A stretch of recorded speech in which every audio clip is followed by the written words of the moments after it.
This is an oral history interview for the Echoes of the Decade project for the Culture Division of Donegal County Council. Today is the 2nd of November 2020.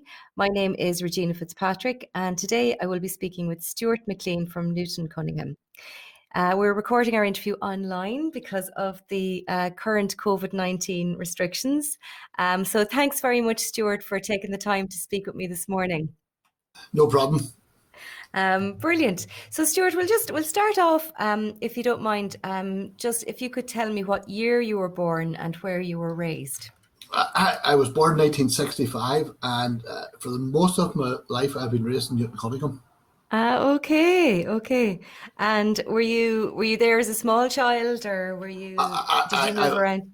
I actually was born in which was common practice in Derry, Londonderry. At that time, it was one of those things that basically, I suppose, as the sense of identity, for one to get a British passport, and for sense of identity, a lot of Protestants in the area were born in Northern Ireland.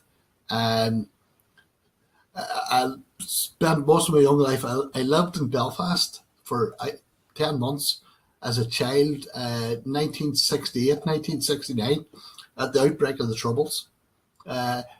Which I can still remember pretty well. One of the events, and it's just as we're close to Halloween, was in those days everybody got a box of fireworks, and fireworks were banned literally before Halloween, and ours were set off just beforehand, before the ban came into place, which was about a week, 10 days before Halloween came in. But a lot of people got very disappointed because they overrun the time. I didn't get to set their fireworks off that year for Halloween. Okay, so this was the big excitement, was to get to use the fireworks. That was the big excitement in 1969. So it was. Gosh, and tell me, what you were very young. You were only sort of 4, I suppose, then when you left Belfast. What do you have very many early memories of that period at all? I have actually. One of them being that we lived quite close to Castlereagh Police Station, and helicopters, I suppose, taken off in Latin were one of the things that I can remember quite vividly at that time. Other than that, I really probably don't have a lot of recollections of anything other than the general area. Mm-hmm. The general area was would be quite a vivid memory of basically going to the shops and things like that there. Yeah. One of the favourite stories is that George Best actually come from the same area, and his young brother was probably on the streets, and he was quite a notable character. Everybody knew who George Best's brother was, so that's one thing that probably stays on. Wow. Got there. Yeah, of course. He was such an iconic character, has become. He was, yeah. Yeah. They got there, and that was his height, near the height of his career as well. Of course. And so you moved back then. You moved to Newtowncunningham when you were in 1969. We moved back at this. I think it was Christmas '68. We moved back, so that Christmas '69. We moved back to Newtowncunningham again. Okay. So it was. And were your parents from Donegal, or where are your parents from originally? My father come from Newtowncunningham, and my mother come from Londonderry, and that was probably. She was one of the few that moved this way rather than the other way, as we would say. So it is. So she come to live here when she got married in 1964. My goodness. And would you remember your grandparents on either side, Stewart? The only one I remember, actually it's a story. My grandmother died the day after I was born, hence the name Stewart. That was her maiden name, so I was called for her. So the rest of them, the only one I had that I remember growing up as my maternal grandmother or grandfather, and all the rest of them had passed away before that. Okay. And what was her name? Your maternal grandfather, was it? Sorry. My maternal grandfather was he was Burney, James Burney. So they come from the Fountain, but they had actually originally come from Letterkenny and left there in the early 1900s. It's supposed to do with work and things like that there. So he had been born in Letterkenny, and as I think a 2-year-old child had moved to Derry. So that was the connection. Basically, I've spent probably the last sort of 2 to 3 weeks doing a bit of research in family trees, and so quite a lot of my ancestors seem to have come from Donegal. Okay. And so what have you, I suppose what around what year would your grandparents have been born? What era would they have been? Or my paternal grandmother was born in 1892. My grandfather was born in 1900. My paternal grandfather was born in 1901, and my paternal grandmother was born in 1898. My goodness. And do you know very much about their lives? And would they have spoken? I suppose I know only one of them survived, but had any stories been handed down about their youth? Quite a lot about. I suppose on my maternal or paternal side, there's quite a lot of stories handed down. About of how they grew up. Even the house we live in, my great grandfather built the house we live in. So luckily we had my great grandmother died also when she was very young, but her sister lived until she was 103, and she was one of these people that she was known as Granny to everybody, just to get there, and a regular visit. We made regular visits to see her, and quite a lot of stories from her side, and that family telling stories about what happened during the early 1900s and the life that they basically had, and one thing and another. My goodness. So that sort of things, like they come from farm. They were farm background, and they made butter, and they took the butter once a week to Derry to sell. So one of the famous stories is that one of like a second cousin told is the fact of being there the day that the Craigavon Bridge was opened in Londonderry, which was in the early 1930s, and he knew nothing about it. And he had went to Derry to deliver butter as normal, and come across this, I suppose, event, and curiosity got the better of him. And after, I suppose, he got everything done, he got his horse and cart tied up, and went to see what was happening, and discovered it was the opening of the Craigavon Bridge. And he said that he got sucked into the crowd, and the crowd moved from the bridge basically towards the diamond. And when he got there, he said there were so many people, it was unbelievable. They were packed in like sardines. And he said they went to play the national anthem, God Save the King. And he said there was so many people I couldn't get up to take my hat off. And he said somebody reached for my hat, he said, from about 4 rows back. And he says that not only did they take the hat off, he says they nearly took the top of my head off. So simple stories like that there, are I've been quite frequently handed down. That's a wonderful story, though, of such a historic occasion. Yeah. So and so would both sets of grandparents, you were saying, were from Donegal originally, or at some point? Part of my mother's family actually.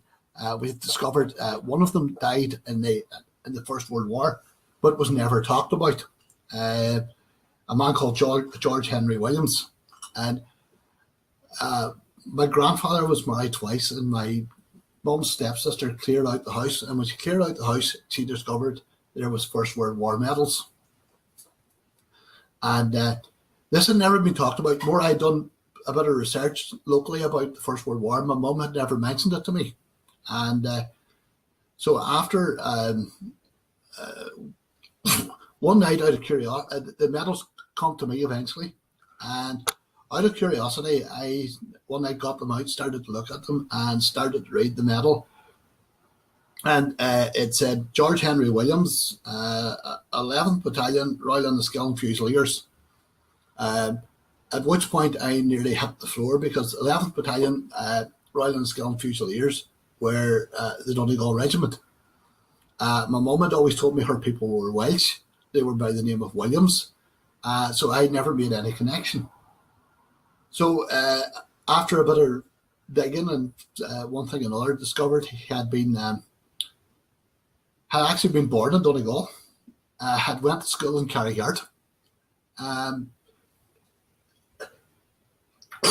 had joined the Royal Garrison Artillery in 1901, had spent 10 years around the world in various places like Aden, India, and the like, which were normal places to be sent.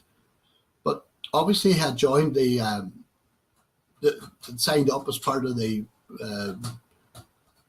UVF battalions in Ireland in 1915 and had went to fight. Was killed on the 1st of July 1916, but never ever was, nobody ever knew anything in the family about it. I felt bad because I had been there in 2005 regarding a man that had belonged to Newton Lodge to visit his grave, because nobody ever had been there after 90 years. So we made a journey to go there. The man named Sproul had been the first Warsaw Master in Newton Lodge, but has no known grave, was killed in 1915. And we made an expedition to visit his grave, or to visit his memorial, along with other ones during the weekend. And I was literally within a mile of George Henry Williams' grave and didn't know. So, but anyway, it discovered actually his father had been in the Coast Guard. They had been in various places, but he retired as a station officer out of Mulroy Coastal Station. So that was the Donegal connection.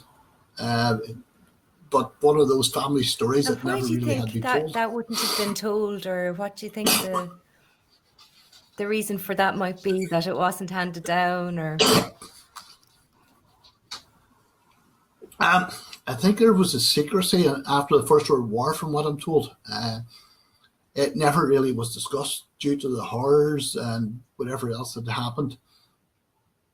And discussing with other families that, people who had come back from the First World War said they never ever talked about their experiences outside maybe their own group of people that actually had been there. So obviously it probably was the same in this case. It actually discovered that not alone was this man who had been my great-great-uncle, but also on the other side of my mother's family, another relative had died. And there was 2 sets of medals. And this guy had come from literally about 5 miles from where I lived at the minute.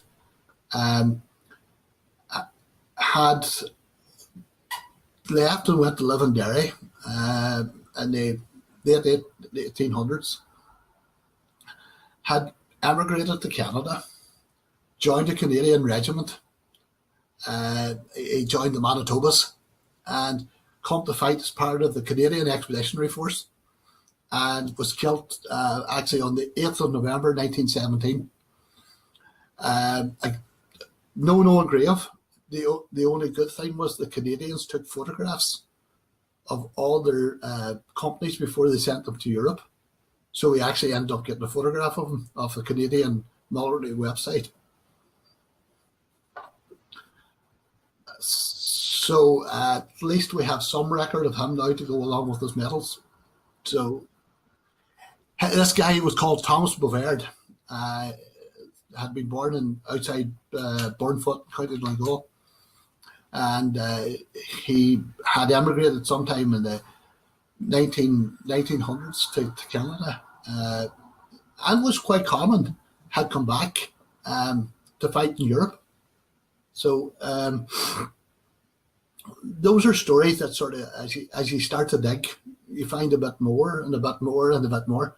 And recently, because of doing the trying to work in the family tree, discovered that his people had actually come from France in the 1500s.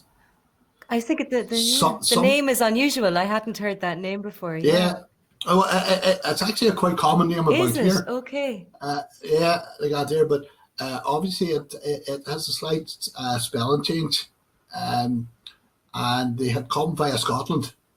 Somebody has been able to track them back right to 1508. My goodness. So I don't know if they're Huguenots or that. I haven't got that far yet, but the complete family record goes back to a Jacques Bouvard in France in 1508. So quite a bit of it takes a bit more digging and one thing or other to get a lot more detail out of that, but quite a long family. Absolutely, brilliant to be doing the research and to kind of to find all of these stories and the connections and everything. And would there have been any other family members in either of your parents' side that would have had an involvement in World War One, to your knowledge? Well, yeah, we've just come across, just literally last week, I've discovered one of the McCleans who would have been, I don't know how, it would be a far out relation, had also died in 1916. A Robert McClean, again, had emigrated to Canada, signed up in I think it was Ontario at this time, and had come as part of the Canadian Army and died at the end of June in 1916. So never again. I've been sort of on to a few people last week asking, and nobody had ever heard tell of this either. My goodness. So that whole thing seems to be quite a hidden history for a lot of families. Absolutely. And I know that you commemorate those from your lodge in Newtowncunningham that fought, and some who died in World War One as well. Yeah, that'll actually happen this weekend, as Remembrance Weekend. It's something that we actually do every year, that we have a service to commemorate those from Newton Lodge that died in the First World War. Like I mentioned there about Sproul. Sproul had been actually in the Boer War, and therefore had been sort of classed probably as a reservist. A few years ago, we actually done a small play about him to sort of bring it back to life. His wife had lived until she was 97 years of age. So as a child growing up in Newton, she was one of those figures that everybody knew. So it probably had become a reality to me of who this man was. Also, his son and my grandfather had been good friends. So Albert Sproul had been somebody that I had visited before he had died. More so just for the stories of Newton and things like that there. But he basically, what happened was they were classed as reservists, and they were asked to join up again as part of the British Expeditionary Force. So we carried out the play to basically show him coming in to tell his the story to his wife, that basically he had been there, and as usual, this was going to be over by Christmas, and he would be back again very early the next year. Unfortunately, that wasn't the case.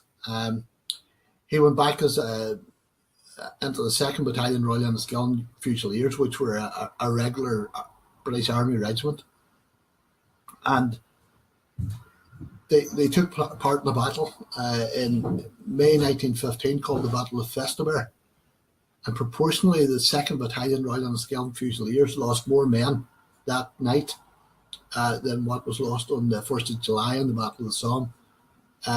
Something that's very not well known. but in quite a lot of towns about here, there seemed to be an input Strabane being one of them. I think there's about 30 people that come from the Strabane area that actually were involved in the same battle. So I suppose growing up as a child, one of the standard things was everybody told you that no matter when you ask questions about the First World War, everybody died in the Battle of the Somme.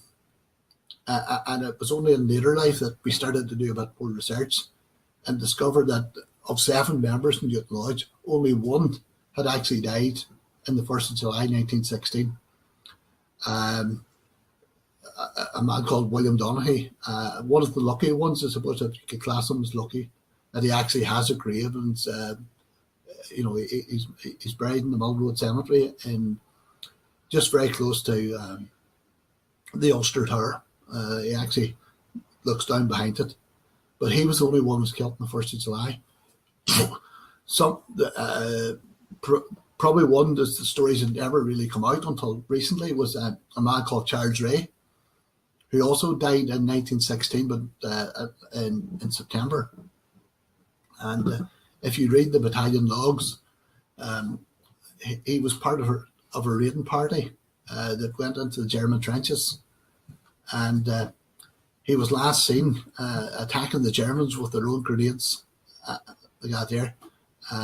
Was never seen again, but got a military medal for his actions on the 1st of July, but never lived to know he got it. So quite sad that, but so if you start going through the whole history of them, again, another one, a Robert Rankin Gallagher, who had just got a commission as a 2nd lieutenant in the Worcester Regiment. Now, don't ask me how this come about, but took the flu, developed into pneumonia, and died in the hospital in Amiens. So he's buried in the town cemetery in Amiens, and it was only whenever we dug to figure out how he had been buried there that we discovered that he had actually died of influenza, basically, rather than being killed in action. And would you have learned anything along the way, Stuart, about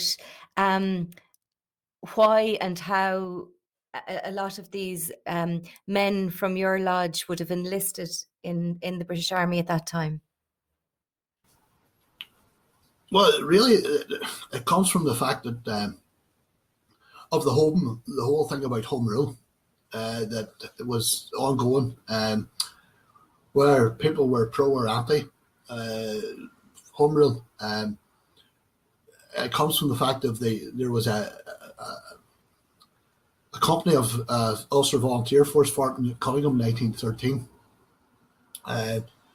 Again, we know that there was 84 members of that at the time.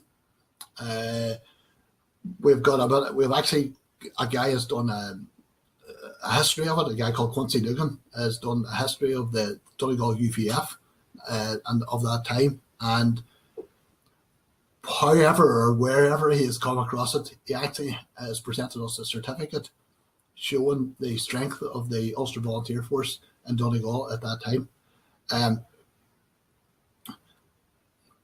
Thomas Sproul was who died just as we talked about in the First World War, was the instigator of probably starting the lodge in Newtowncunningham, and also would have been second in command of Newtowncunningham UVF Company in 1913.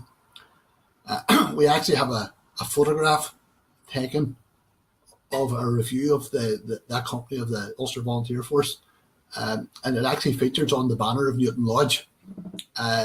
There's a story, it's a before and after.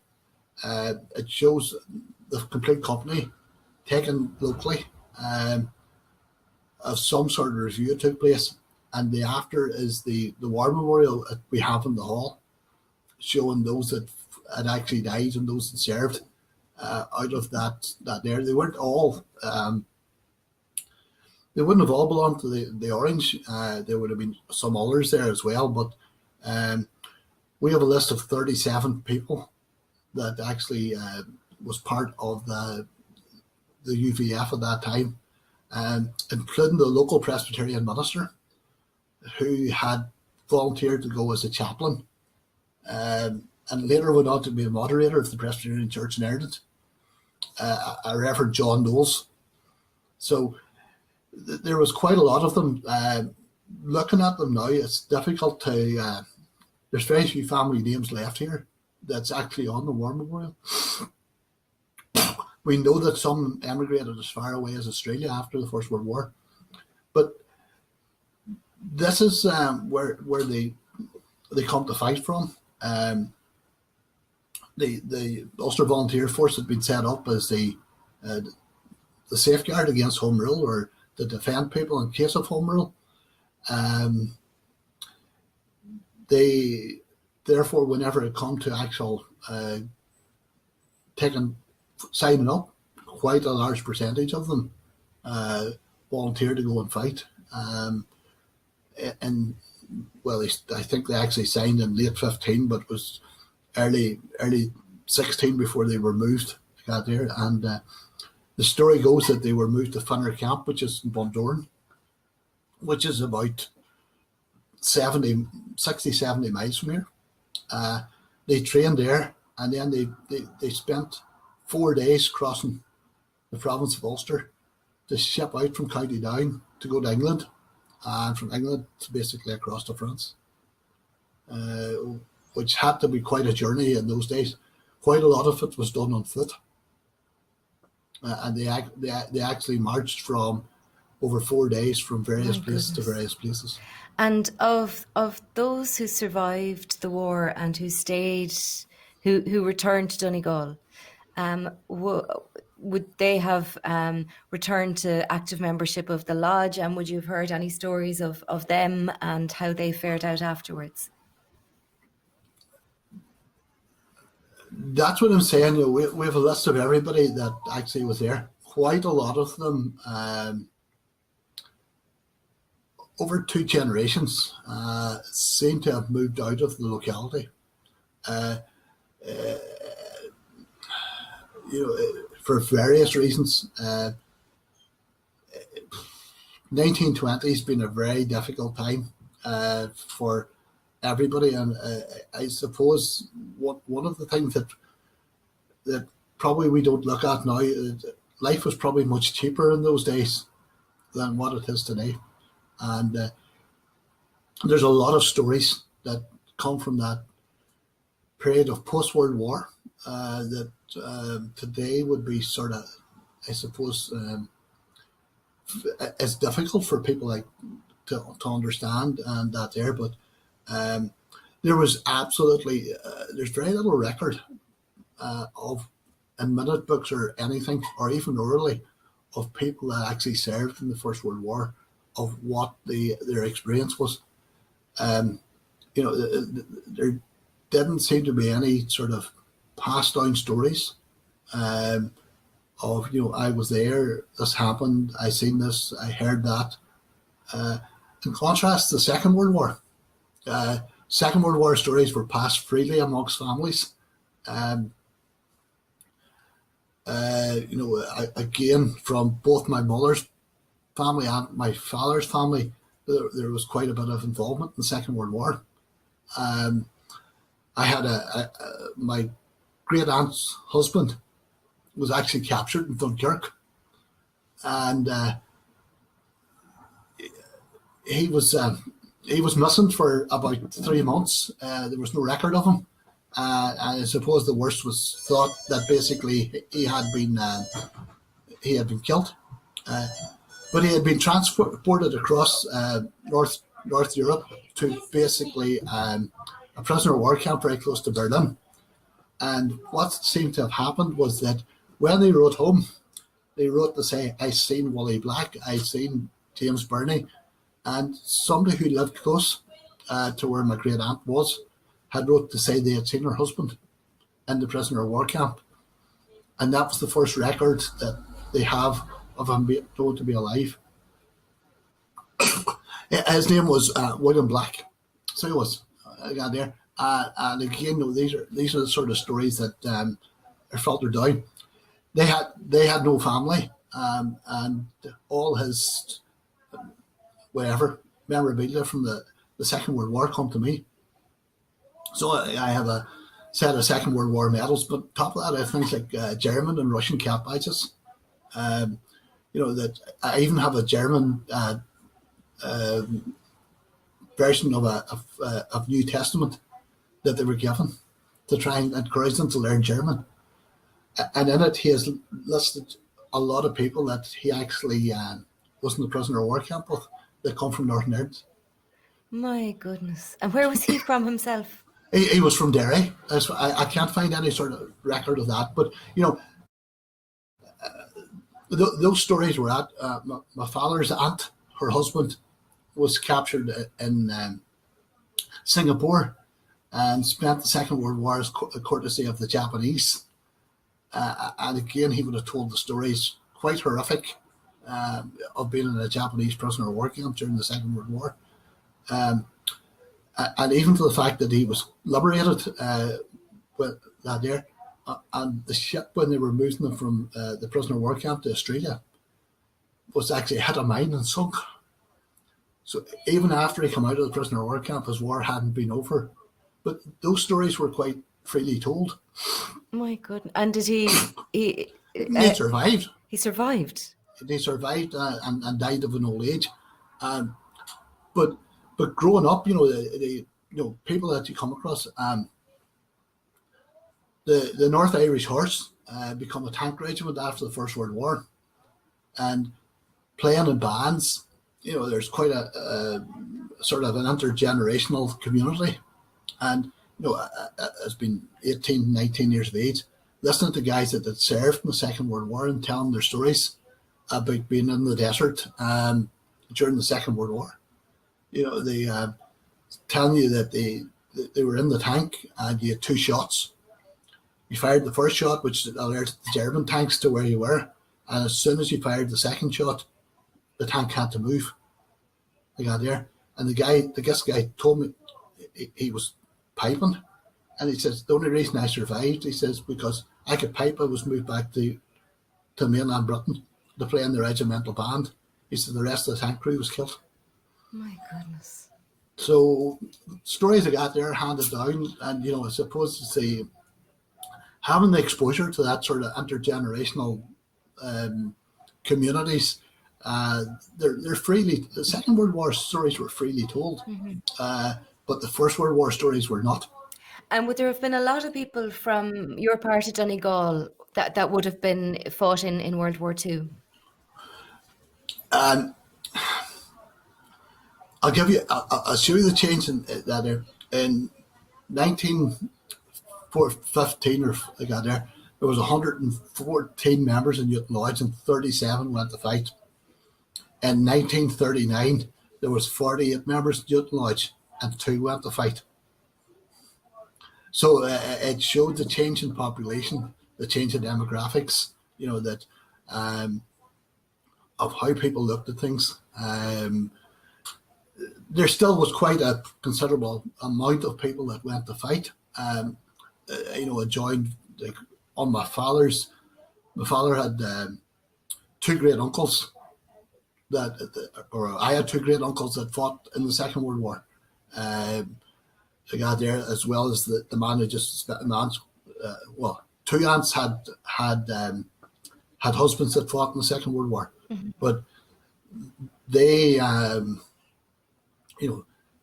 quite a lot of more McCleans fought in the Second World War than fought the First World War. Okay. There, but that sort of thing. But that was maybe to do with family structures and just age groupings. My great grandfather would have been too old, and my grandfather was too young for the First World War. Where by the time the Second World War came around, the families were more of serving age, and that's probably why they went to fight. But a lot of that also had to do with the fact of what was needed at home, as well. It depends on the, I suppose, what a farm could be run with, and how many people had to stay and how many people were able to go.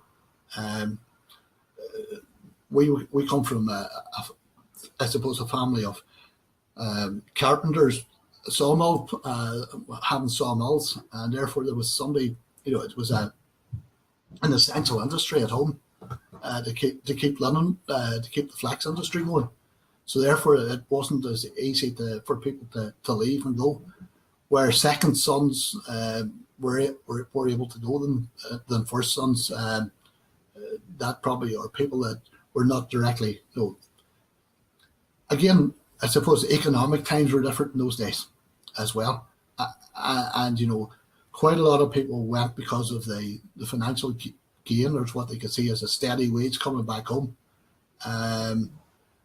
as well as having their own personal belief of why they were going to fight. And so that had influences, on certain families. If you were working probably as a farm labourer in the locality, and your money could go up dramatically by going to fight. Not alone the sense of adventure. I always think to myself in 1914, how many people actually knew where France or Belgium actually was. It was a major achievement to get to Derry or Letterkenny in those days. Something which probably was talked about, and to even go to Belfast or Dublin would have been a major event in anybody's life.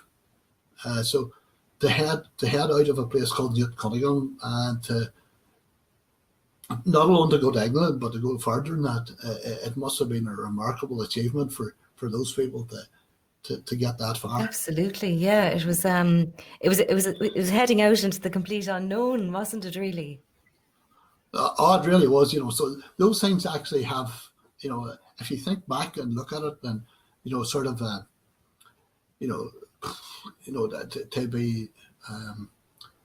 To end up in anywhere near a major port, Derry was always a major port for immigration, but as opposed to when you got on that ship, it was a one-way voyage. You never were coming back, and for these people to get on a boat to go to England, to know that they should be coming back at some point, really must have been a remarkable sort of way of life, and the sense of adventure must have been massive. And so was it the McClean side of your family that had a sawmill and were carpenters?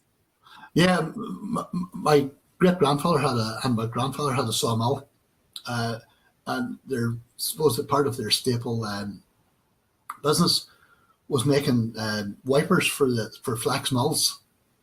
And that seemed to be their bread and butter at that time. They built quite a lot of houses in the locality as well. Post World War, there seemed to be a housing shortage, and I know that my great grandfather built at least 5 in the locality of houses within a couple of hundred yards of here.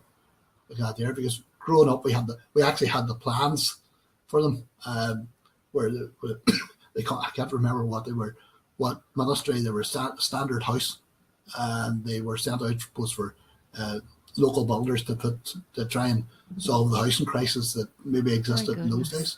My goodness. So those are a lot of stories from that side of things about sawmills and about cutting timber, and right down to my father cutting timber, and going, even setting off on a bicycle with saws attached to the bike to take down trees in various parts. I suppose they were lucky they had a lorry, as to bring them back with again. But the whole folklore of that, of how it progressed for them, even into the fact of using paraffin engines as opposed to steam engines and to drive sawmills. And one of the great stories was everybody in my family was deaf in their right ear. And so growing up, you were always told that, you'll be deaf too, it's hereditary. There. But it was only in later life, as I went through industry and discovered what happened, is that they were so used cutting timber with one ear to the saw that this is what had affected their hearing. Because of the frequency, the high-pitched whine of the saw had damaged their hearing. So every one of them was deaf in the one ear. It was nothing to do with being hereditary. It was due to noise exposure. So it's simple things like that there, but the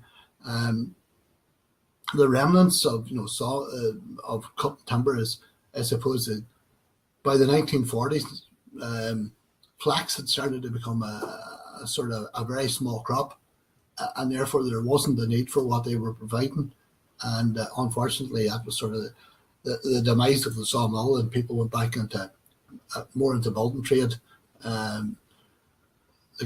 As they progressed in years, my father had two uncles, and both of them moved from working on the sawmill to basically working as I suppose small builders doing various jobs like that there. So that just seemed to be a natural progression as time went on. That there wasn't the same need for timber post Second World War probably than what there had been prior to. And staying back with, I suppose, your grandparents' generation for a moment, and you talked about, so your grandfather, that was from Newtowncunningham, was he involved in the lodge and in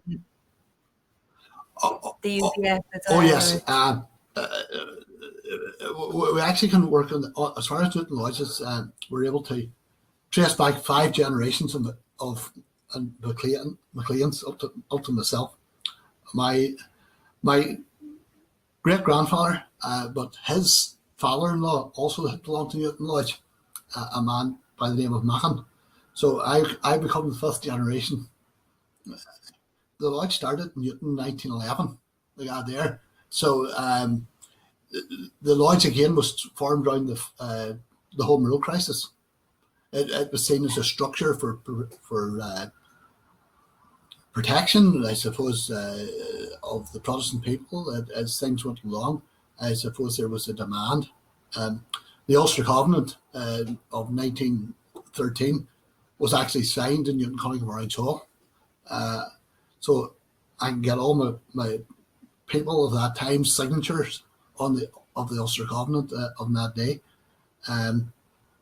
But my grandfather became secretary of Newton Lodge in 1921, and he was 21 years of age. A really unusual thing for somebody so young in those days to be, to hold an important office. I suppose in those days things were given to more older people, shall we say. But I suppose maybe he was one of the few that was able to read and write, had a standard of education that was able to do that.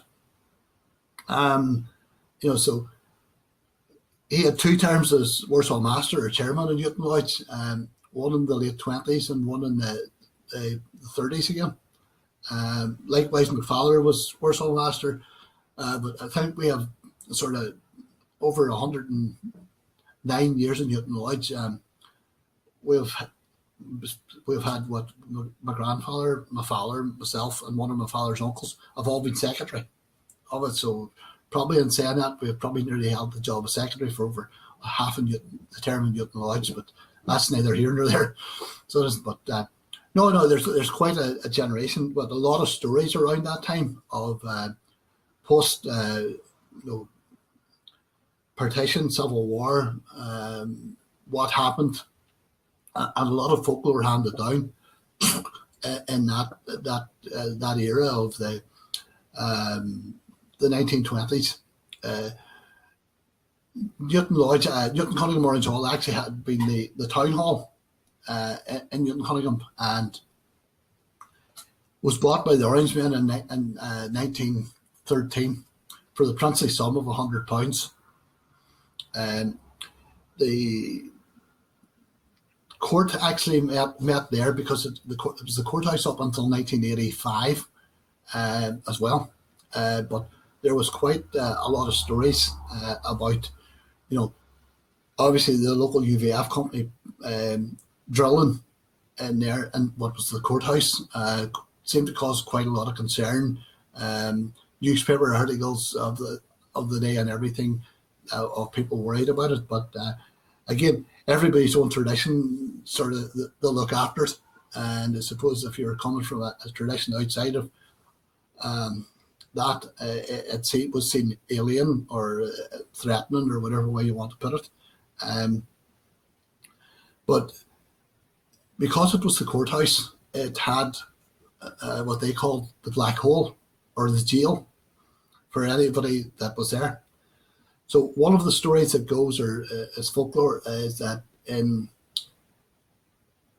during the Civil War, quite a lot of the local unionists of the area were rounded up by the IRA and interned in the jail in the Orange Hall. So this is a story was passed from my grandfather to my father, and so on down to me.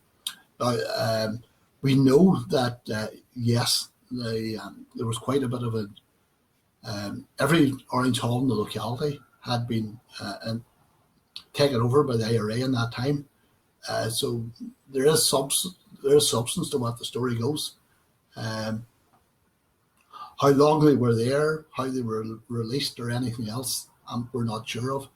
But one story we do know is that this actually was part of Londonderry council area prior to 1918. And the last local council elections, Londonderry number 2 rural district council, which was basically from Newtowncunningham to Bournefoot to the border, returned a unionist council. So therefore, it was the last place, one of the last places in the now Republic that had a unionist council. But the chairman of that council was a man called Black, and his house was taken over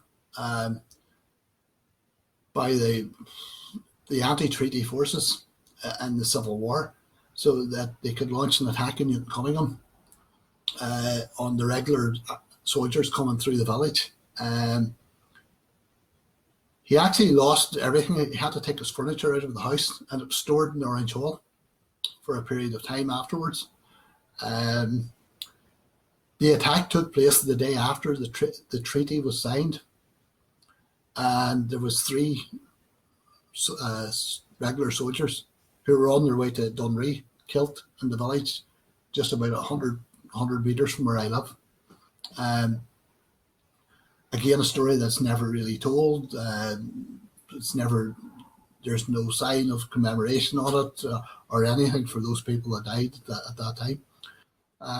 It was a Crossley tender that was actually ambushed as it came through the village. It was right outside where the big manor house in the town was.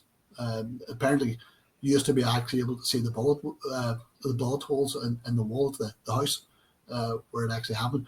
But Black lost the house. He actually went to court about it to get compensation, and because he had been sort of lost his livelihood or whatever as well out of it, and that's a factual story as opposed to some of the folklore that's handed down. But there seemed to be quite a lot of tension around that time. Again, going into the 1930s, something that we have just started to look at is the fact that there was a petition drew up by the unionist people in East Donegal to have this part of Donegal moved into Northern Ireland.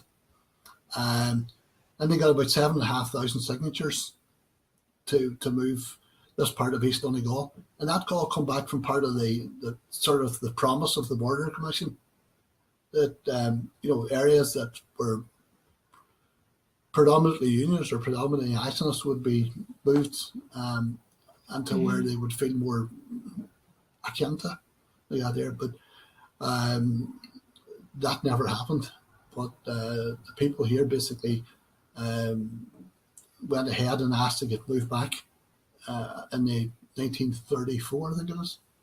So those are stories that sort of come down, and it also took part as at the same time there's a thing called the Butter Wars, where they were trying to stop the import of Free State butter into Northern Ireland. I suppose that the majority of that produce in this area was coming from Protestant farms, so therefore they had to try and work to see how they could get their butter back across the border. And So around what time, what era that would was this have been? we're talking about 1932, 33. Wow, yeah. Now out there, so eventually they got a resolution to be able to take the butter across the border. So the border divided farms. It divided, like out there. So some of our people that we know that belong to the lodge actually have farms that the border runs through the middle of them. My goodness. And what would they tell you? What kind of stories would you have heard any of the stories around that? Well, most of those stories come around smuggling. Yeah. Which was always I suppose, a massive industry in the locality about how things moved. And but again, stories for in terms of the border was it comes after about 1922. 12th of July's were held in this locality of East Donegal. Actually, the first minute book of Newton Lodge, the first minute, it says that Newton Lodge was formed on the 1st of July 1911. And the first minute details that they passed that they would go to the 12th of July in Refugee, which is 10 miles away that year. So that's actually on the very first page of the minute book.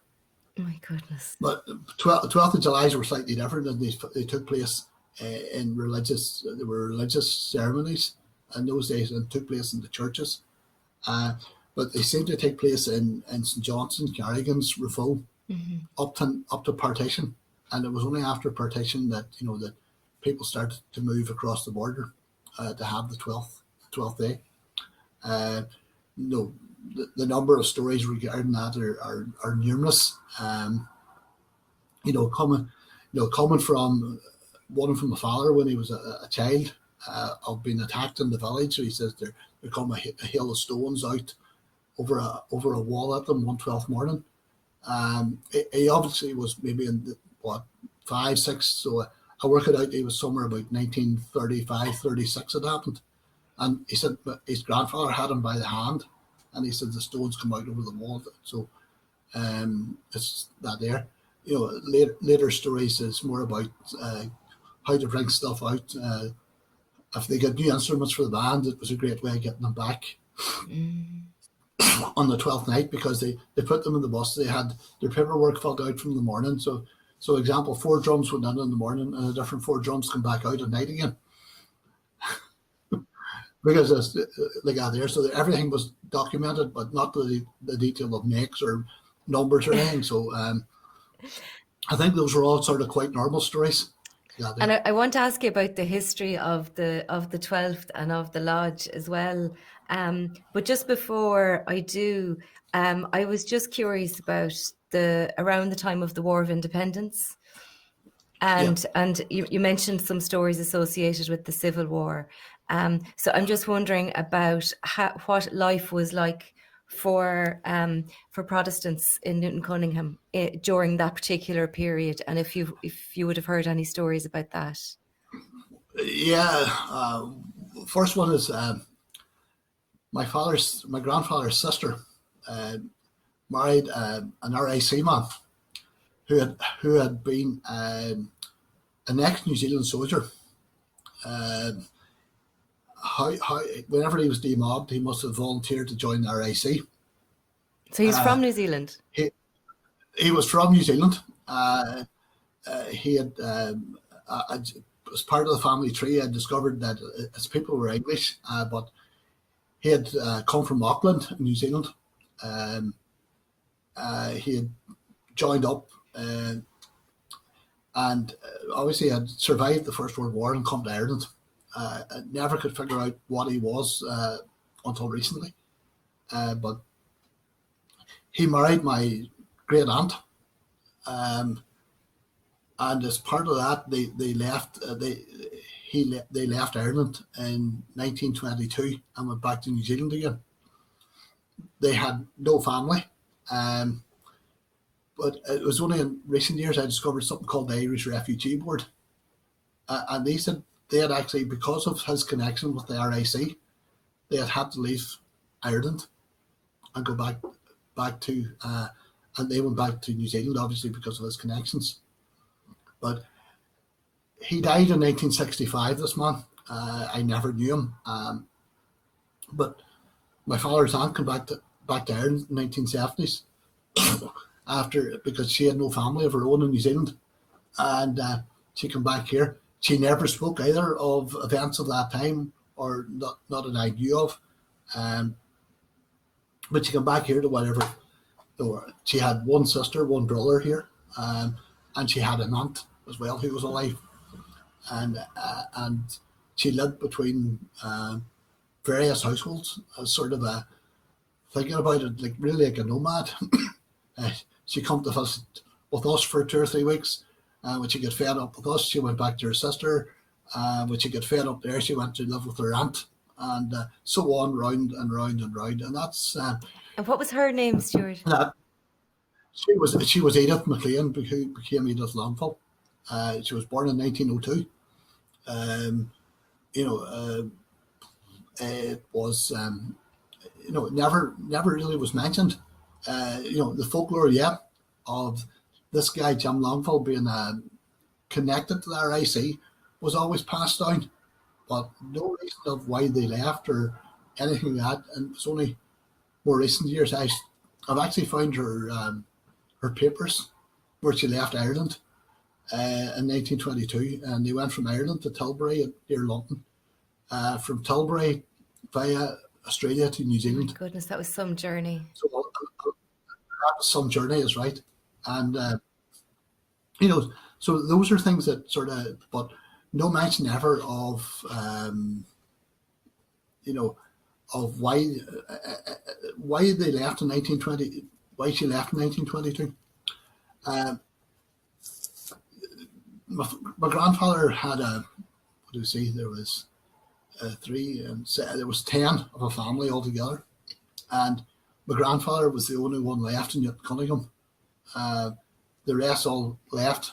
I suppose there was, because he had a business, he had a tie to the area, but post 1922, there was a massive decline.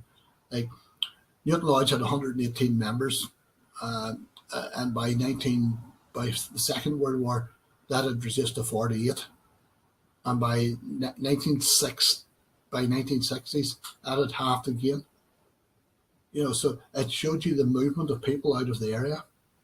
And can you, and during that and period. What do you know about the Irish Refugee Board? What was that? To the best of my knowledge, the Irish Refugee Board, there was 40,000 people in Ireland that had connection to the Crown Force, and they were basically set up to relocate these people. Some went back to England. They could have been RIC, they could have been Army, they could have been civil servants of a certain degree that didn't want to remain, and they were all relocated prior to after the First World War. People that probably couldn't remain in some cases because of their, where they had been or what they had or whatever else, and there's somewhere in the region between 30 and 40,000 that left Ireland in that time. It's never really documented. I've been trying to get bits and pieces about it, but there's fleeting references to it here, there, and everywhere else. But I know that they were part of it, and they were sent to. They went back to where his home place was, where he grew up. Got there, but it was one of those things. History repeats itself. She married an RIC man in 1922 or 1921. My father's sister, my aunt, married an American GI. Well, he wasn't a GI in 1944. and went to America with him. So it just shows, sometimes how family connections or how families work, that the same thing happens over and over again. In terms of, I suppose, the board, the refugee board, and people leaving, was it, were people leaving because they weren't comfortable living in the Free State? Was it a safety issue? What do you think the reasons were for, or that you know of?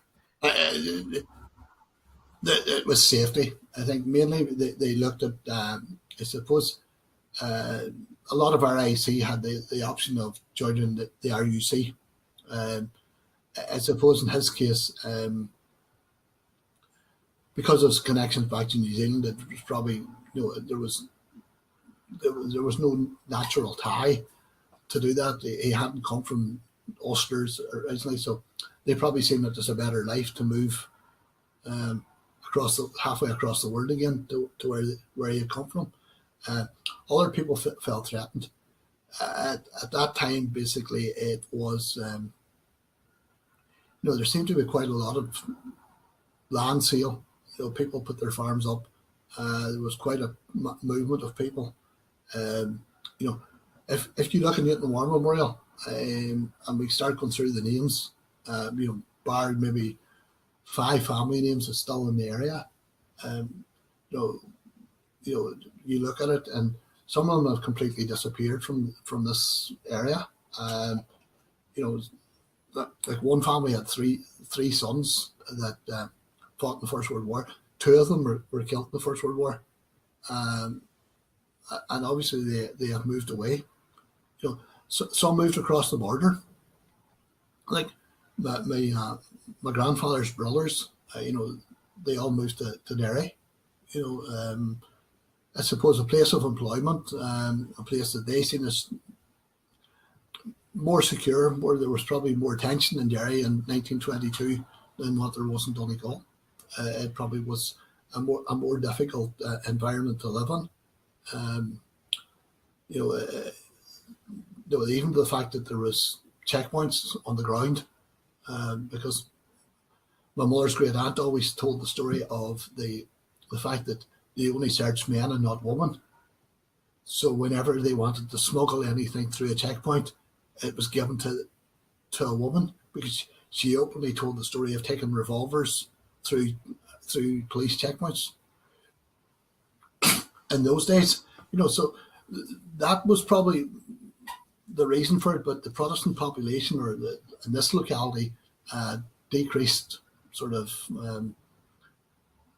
quite a bit at that time, but then bled out over a period of time as people there, and it took quite a lot of time before it stabilised. And what would you know? Do you know anything about what the relationship would have been like between Catholics and Protestants in and around Newtowncunningham before the period of the War of Independence, and then I suppose during and subsequent?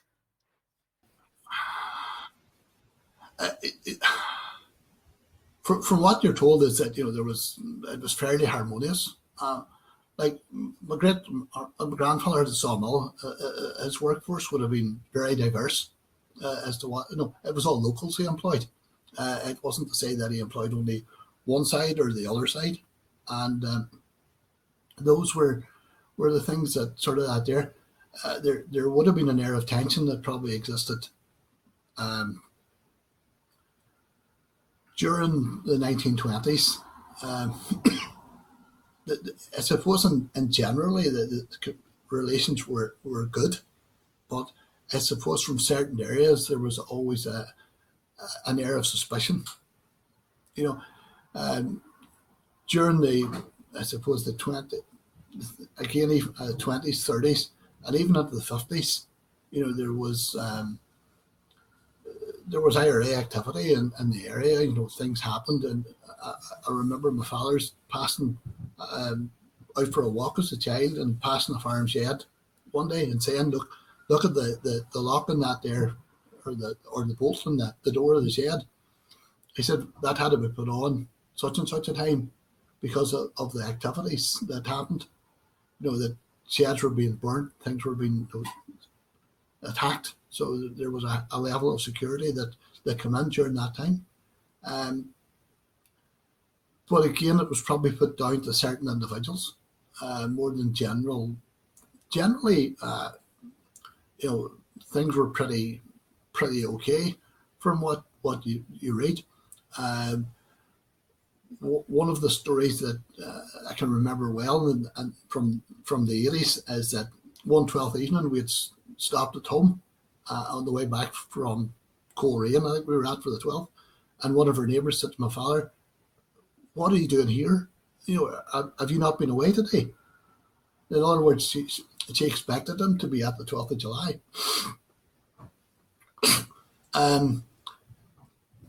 That was probably, you know, it was more from a general point of view. Everything would have been, I suppose, it was a normal type event. You know, people expected people to go to the 12th of July. I suppose there was a few things. One of the things that probably affected here regarding the 12th was a riot that happened in the next village over in 1972 in St Johnson, where when the Orangemen came back on the 12th evening, they were attacked. That led to quite a bit of sort of tension in the area. That on top of quite a lot of Protestant farms being burnt at that time. You know, behind where we lived growing up, there was two hay sheds, for want of a better way of calling them, and both of them were burnt within weeks. You know, because you know nobody was probably never ever disclosed, but it was part of a campaign that went on in the locality of that happening, of hay sheds, straw sheds being burnt. During that time, I went to school, to primary school, national school, with a family, and a guy in the class with me, his people had come from England originally, and they were threatened and they left, went back to Lincoln again, where they come from. You know, that was quite normal. It seemed at that time, you know, there's quite a lot of stories about of families having to leave, of guys in Letterkenny, you know, yards saying that they couldn't protect them, and they left and went to Australia and things like that. You know, so there was quite a movement of people in that after that too, of moving across, and you know, what it did lead to was probably the same happened in Derry and throughout Northern Ireland. It left where communities were mixed, that they were no longer mixed. They were all of single identity in a lot of cases, and that led to a lot of polarisation. And tell me, I suppose, to sort of go back a bit, because I'd like to ask you some more about that era of the Troubles as well and what that was like. But if we go back to the history of Newtowncunningham Orange Lodge, and it was formed in 1911, and it's called the True Blues. Is that the? That's correct. Yeah, Newtowncunningham True, LOL 1063. And what's the True Blues reference? The True Blues is a thing which comes up. We're not sure of the sort of the actual meaning of it, but it's someone. A true blue is someone who is loyal. Basically, is where the general reference comes to. So I'm not exactly 100%. No, I've been asked this question. I have delved into it quite a bit, and there's nobody sort of this minute time can give me a real sort of definite answer as to where this has come out of. It needs a wee bit more investigation. Yes. So, and tell me, so your family you're involved, as you say, going back generations. yeah. Can you tell me a little bit about the Orange Order itself, and about what it means and its culture and its policies, and a little bit about the order itself, and then a little bit about the specifically the lodge in Newtowncunningham. Well, go back to the Orange Order was set. It goes back to 1795. It followed a skirmish or a battle in Armagh called the Battle of the Diamond between the defenders and the people of the Boys. Basically, that developed just outside Loughgall. And at the end of this, the Orange was formed as a society for the protection of Protestants. It's got its origins in basically they're biblical. It's a Christian-based society with cultural additions. What it does do, it provides fellowship, fraternity, and a chance for charitable giving. It's a very quick way of describing it. Yeah, there. It's a worldwide organisation. It exists. It's right across the British Isles, Australia, New Zealand, Canada, United States, but also in Africa and places like Togo and Ghana, which comes as a surprise to a lot of people.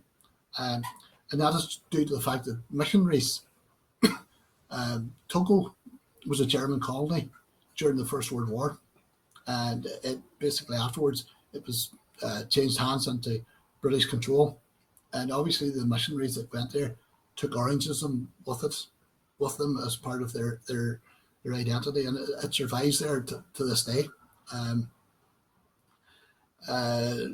Even recently, the last Grand Secretary went out and spent a week with them, and they had the Orange in Ireland bought them a minibus to help them get around, because they're spread over a delta region near the coast. So they have got a minibus in '95, I think it was, and again in 2005. They got there. So the late Drew Nelson went out and took out this minibus again to help them. So everybody thinks it was very much of an Irish thing, but it's not. It's not there. It's an organisation that exists. I suppose it starts off at a local level, where local lodges have, and then it moves into a structure of districts, counties, and then grand lodges within various jurisdictions. So that's sort of the structure of it. The Orange here probably goes back to here in Newton goes back to 1911, where we can some of the more local lodges would go back, could even go back a couple of hundred years. We go back to the early 1800s. They survive as I suppose as something which promotes the Protestant tradition. It's based on the Bible, but has a lot of cultural additions, for want of a better word. So probably people that belong to it have a sense of identity which is more British or of Anglophile or origin than Irish. But that's not always the case either. People join it for various reasons. People join it because of their belief in the Protestant faith. They want to express their Protestantism, and in some cases they want to express a cultural identity as well. Mm. And you were talking about the very first minute book of the first meeting of the Orange Lodge in 1911, and how it talked about preparations to go for the 12th. And also you mentioned on Ulster Day, the signing of the Ulster Solemn League and Covenant at the lodge. Would you have heard any stories from around that time, the 1910s, for example, of activities within the lodge and how it developed, and its relationship even with the UVF, that it was formed around the same time? Would there have been stories passed down from that? Well, the lodge in Newton originated out of probably two local lodges. Would have been St Johnson and Carrigan's, which are the next villages basically to Newton. It was formed as part of the fear of Home Rule. People looking for some sort of society or whatever to protect them, or at least to have a mutual body where they could meet, discuss what their issues were and what they were going to do. When the lodge was formed, Newton, probably the Ulster Volunteer Force wasn't really thought of. It was, or if it had been, it was only in its very infancy. It hadn't actually been officially established. The lodge was set up to basically, I suppose, as a point for people to meet. It wasn't an identity to give people somewhere to go. It was quite. It organised quite a social quite a social scene. Go back then. They run dances, probably at least once a month in the hall, to provide somewhere for people to go. It was probably a way of bringing people together when they felt threatened, and that really was we had dance tickets that go back to those days. Even you actually got a man's ticket and a woman's ticket, and the woman's ticket was cheaper. They range in sort of pricing from 1 shilling, 1 shilling and sixpence. Yeah, there. But if the man's ticket was 2 shillings, the ladies' ticket was 1 shilling and sixpence. It was. And why was that, or have you gotten to the bottom of that one? It probably was due to the fact that probably women didn't earn as much. It was more difficult for, I suppose, in that way. And it was also probably an attraction for people to come along to make the ticket that wee bit cheaper.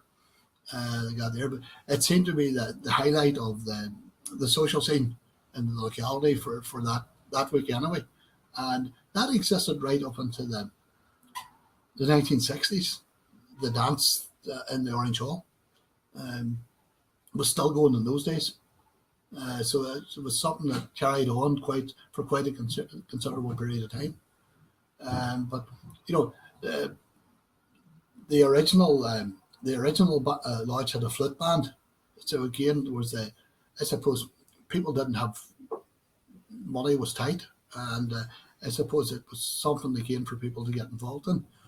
They learned how to play an instrument, and they had an instrument of their own at home. In the form of a flute. Yeah. Sometime in the 1930s, flute bands were sort of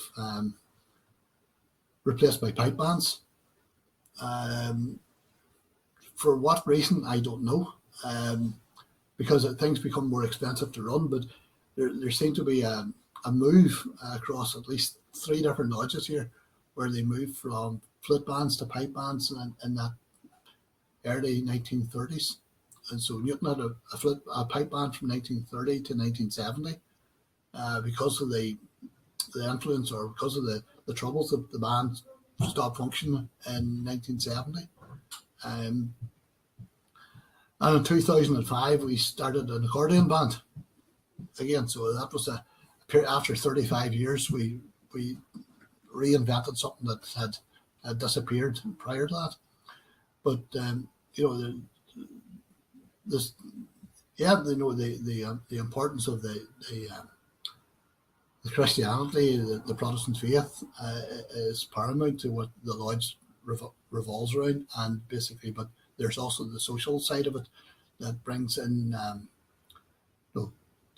attracts the wider population to the activities that we run, and those can be as wide and varied as dances, right through to religious services and everything in between. And you mentioned that back at the period when the lodge was founded, that the 12th was usually marked with a religious service as opposed to marching as it is now. Yeah. How can you talk a little bit about that and what that was? Well, today the 12th still revolves around a religious service at the end of the procession. It probably was in those days. It was actually held. I know from the press reports at the time, the 12th, for example, 1918 or 1919, 1920, were actually held in the Presbyterian Church in St. Johnson. Mm-hmm. So they actually were in the church building as opposed to being outside. So as time has went on, and I suppose the numbers being able to travel have increased. The service has taken on well, I suppose in this locality, the 12th had changed from the service being in the church building as to suppose being outside in a field or in a public area. Mm-hmm. Mm-hmm. And so around that period, I suppose, then in the 1910s and the 1920s, I would imagine that that would have been, I suppose, a frightening time maybe to have been participating in 12th commemorations because of the political tensions that were happening around that time. Oh, definitely. In the 1920s, like I said, even up into the 30s, there was a tension that was there. They felt insecure, I think, having the 12th after partition. All 12ths in Donegal, bar one, in South Donegal at Crossley, which still exists today, seem to have gone away. The only record of a 12th in this part of Donegal was in 1947, and the 12th was in Refugee. How it come about or how it occurred, nobody can actually put their finger on, but everybody from the city of Londonderry come to Refugee for the day. There's some fantastic photographs of the 12th procession going around the diamond in Refugee. The next 12th or remnants of a 12th would have been 1990 in Refugee again. So it was quite a period of time before people felt secure enough to come back to having a parade. Not saying parades, the church services and things like that have existed basically up to today, and those took place the whole way through the Troubles without much interruption. And the 12th, the local 12th parade on the 12th night have taken place, as I mentioned, one in St Johnson, but there's been, in some places, there's been an air of tension and some disruptions to those on the 12th night as the lodge come back home again. But in the 1920s, after 1922, I think there was this fear of what would happen, and probably the lack of trust, which was a bigger thing between the authorities and those wishing to parade. There would have been, I suppose, a standoff nearly between the Gardaí and there wouldn't have been any sort of real sort of acceptance of what had happened after that period of time. So that probably led to the fact that they were afraid of trouble starting and various bits and pieces like that. So that they seemed to go to across the border for the 12th day. And can you maybe talk a little bit about that, about the relationship between, between Protestants in Donegal or Unionists in Donegal or members of the Orange Order in Donegal and the Irish state, from the formation of the Free State? You were saying in the 1920s it was a difficult time, so that there was an element of distrust. And what was that? If you, I don't think there was a real acceptance of the state. From people looked at themselves as they were British. I suppose that they felt that they were betrayed. They had signed the Ulster Covenant in 1913 or 1912. They had went to fight in 1914-15, and that had sort of, when it come to partition, they had been left on the wrong side of the border. I suppose the way they saw it was that they were the sacrificial lamb for the greater good. So that the state of Northern Ireland was there, and more they didn't officially belong to it. It's where their affinity lay. In terms of even up into the 30s, probably right up into the 60s, a lot of Protestant children went to school in Northern Ireland. Due to the fact that they didn't have to learn Irish, being one of them. So they weren't exposed to the Gaelic culture. And that was a decision once they were old enough, they were, especially in this locality, were sent by bus to Derry to school, and that seemed to basically be one of those things that that went on. There was a mistrust. Probably there was no acceptance of the new state, of the Free State. I suppose whatever acceptance there was of the Free State, once it became ERA in 1948 and it left the Commonwealth, then basically that was, I suppose, the end of seeing the identity as being British gone, and that probably led to a further sort of worsening of relationships unofficially. That had happened, and therefore they felt that the link had been completely broke rather than just sort of severed. Well, severed rather than just broken. So at that point, they didn't see any way back. So that moment of the sort of the act of the Republic, that in 1948, that was a really critical moment in terms of the Unionist, Southern Unionist population with the Irish state. That sort of led to another milestone where where they, whatever way they probably thought there was a back door in or through, that it suddenly had disappeared, and now they were completely isolated out of the whole empire. Therefore, they probably knit together more, try to protect an identity. Greater things outside that were also influential. That not alone was it, it seemed that what the fear of home rule was always Rome rule had been basically there. And I suppose the events of church and state that sort of were more important there. It led to a lot of, I would say it led to a lot of fear and mistrust of the established, of the government. And that basically went on, really into the, I suppose, the late 70s, early 80s, before there was, any acknowledgement. I suppose it actually was really into the 90s before there was any acknowledgement of the Orange within the state. And it's only been since then that basically probably things have started to develop.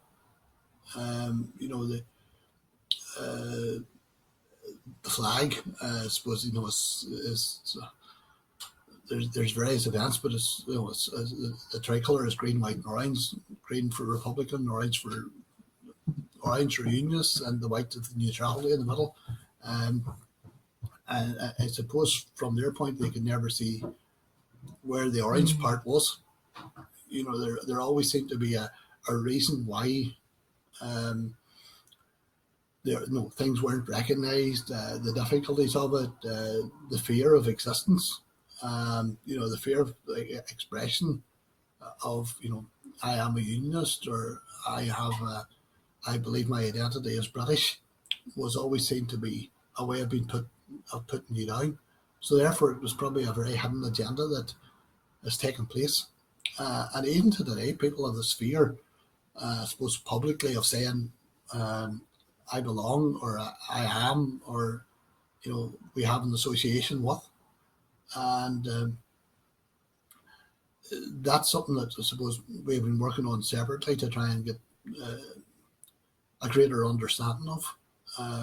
But it really was into the 1990s before the Orange tradition was recognised from our point of view inside the Republic. And in terms of post-partition, the relationship with the Northern Irish state, was there equally a sense of tension there? I suppose, like you were saying, because you were left on the other side of the border, or that the community had felt that they signed the Ulster-Salom-League Covenant, they'd fought in World War One. There was a promise there around the Border Commission, but yet they've, the community has had to remain where they are on this side of the border. Part of I suppose post partition. One of the major problems was that people needed a work permit in Northern Ireland to work if you were resident in the state, which led to two things: people either up sticks and moved across the border, or they had to find a way of getting a work permit. I suppose you had to apply to. One of the ways you got a work permit was through the unionist parties, or the unionist party of that time. So they were seen probably as the saving grace of people along the border, that this unionist party could help out. Yeah, there was the sort of the I suppose the distrust of being left behind, and that's, as we spoke about, basically led to the petition of 1934 that we tried to get back across the border here. One of the stories goes that the Orange services take place on the Sundays prior to the 12th of July. They're to commemorate the Battle of the Somme as well, within the Orange Rulebook. Two lodges always come together with St Johnson and Carrigan's, and they had their annual service. And one of the services post-partition come to the end of the service, and was the tradition. They always played the national anthem. So they went to play God Save the King, and nobody got up, nobody stood for the national anthem as part of the sort of of how they felt being left out of the new state of Northern Ireland. But I suppose from 1922 to 1924, there was always this hope of the Border Commission was going to fix the problem. And I suppose from 1925 until 1934, the hope of a petition being raised that would move them back across the border was the saving grace. So it was only after 1934 that probably they realised that they were here and they were going to have to stay here. And that seemed to be, and I suppose whatever glimmer of hope after 48 and the formation of the Irish Republic, that really done away with it. And that sort of, if you look at the migration, or the way I look at Lloyd's figures, basically is quite, can sort of be reflected in that. Memberships, you can see drops and drops and drops and drops. And, I suppose a lot of people left for the Second World War. I know the membership here was low in Newton Lodge, but other lodges probably had more. But again, a lot of those people went to serve in the Second World War and never come home again.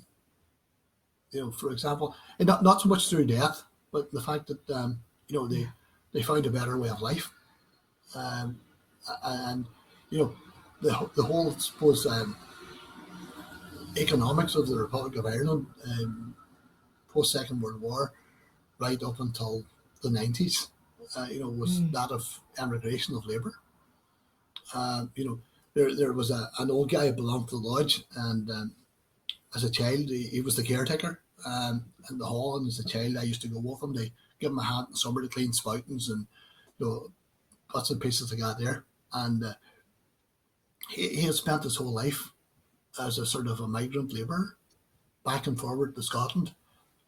He had come here for the summer for harvest, between hay, straw, potatoes, and when that was finished, they went back to work in Scotland during the winter, back through to the next spring, summer again.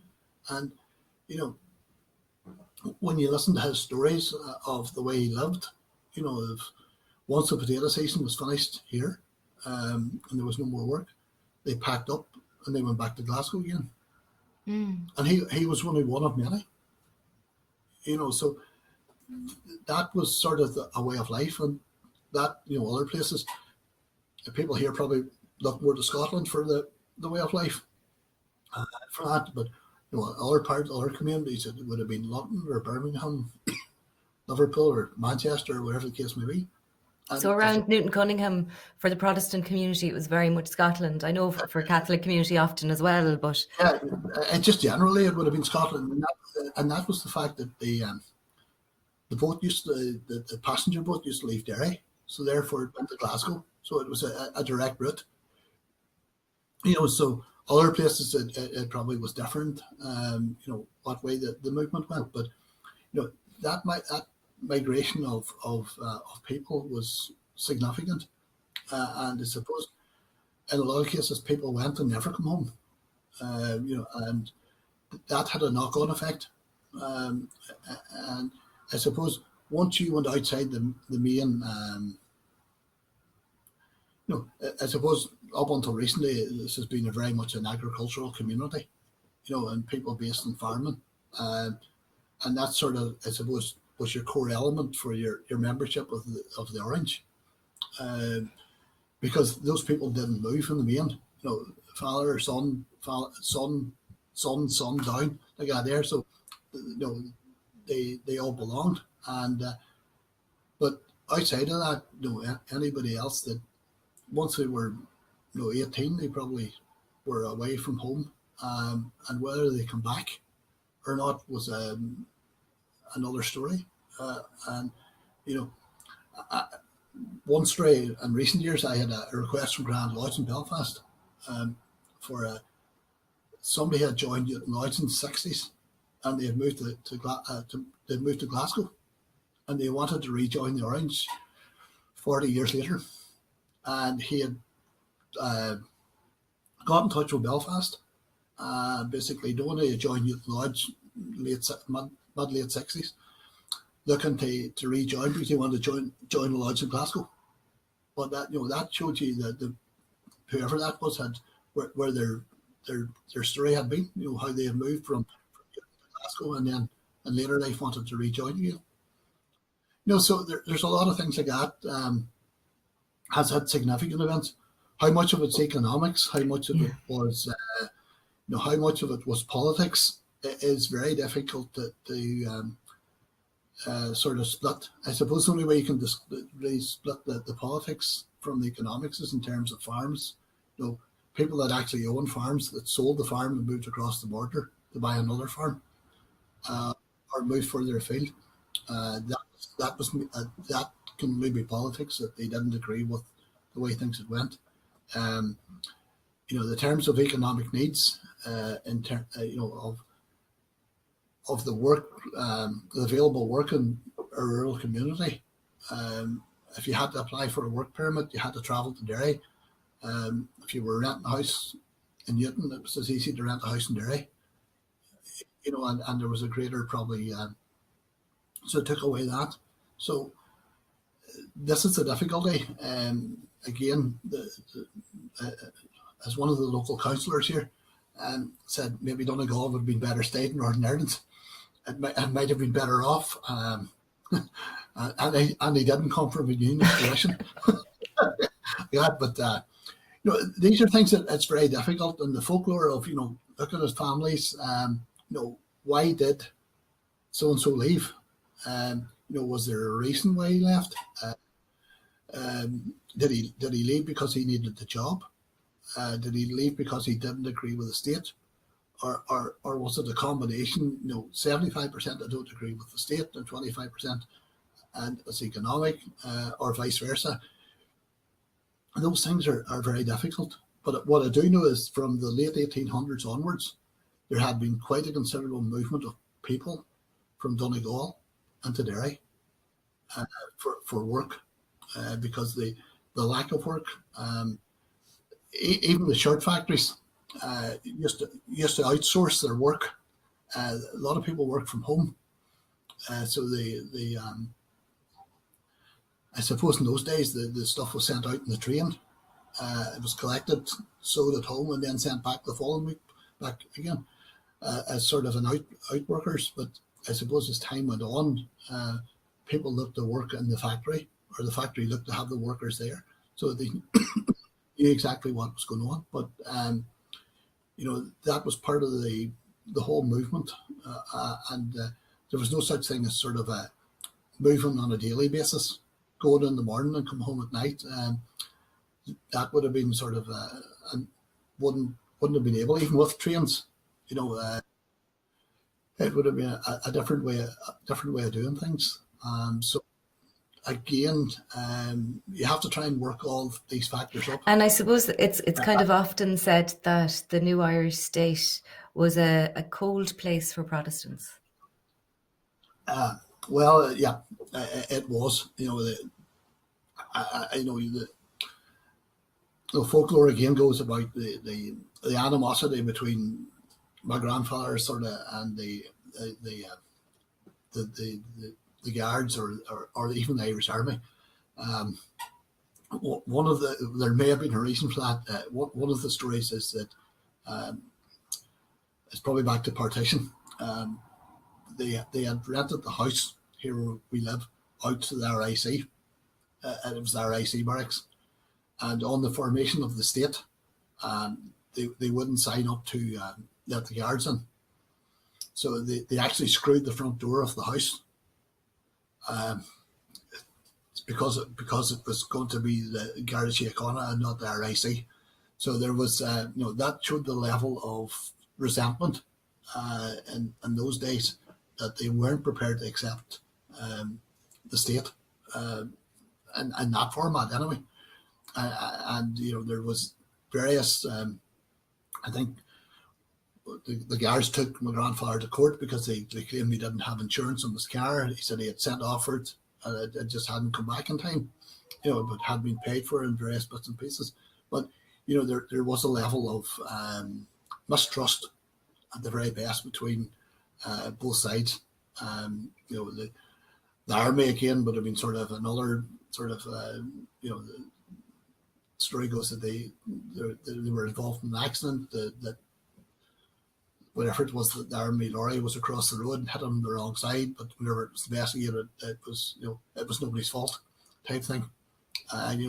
These stories are handed down, and those stories in the back of everybody's head as that folklore is passed from generation to generation, basically leads to a sort of a mistrust in the next generation, that they have this doubt about whether are we here, are we accepted, are we not accepted. I suppose that as I spoke about generations, I always say that one of the latest and probably the last things here was the Orange Hall being burnt in Newton in 2014, and we always sort of said that every generation had come through some sort of event.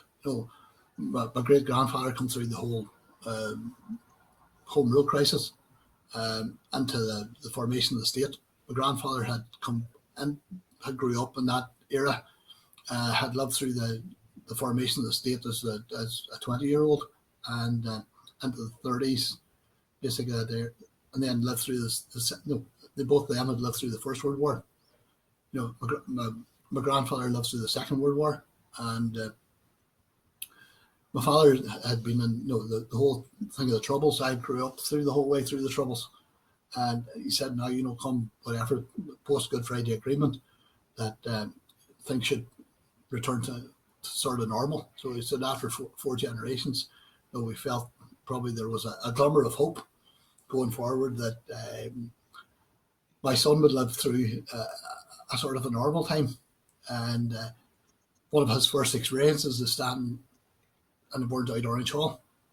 So how that scars him as the next generation going forward, or what stories he passes on down the line, time will only tell that there. But there seems to be always some sort of traumatic effect. It has affected 5 generations to date. So these are the things that we thought we'd get over, but hopefully, we've worked. It's unfair for me now to say that that the animosity that existed between the Orange and State in prior times still exists today, and we have been very lucky here in what we have done, and the way that the amount of grant aid and the amount of help and assistance we have got from both the Department of Foreign Affairs and Donegal County Council over recent years. We have worked on that. But I suppose we have worked on the reason I'm here. I suppose I'm the first one that's probably brave enough to stand up and say publicly I am an Orange man.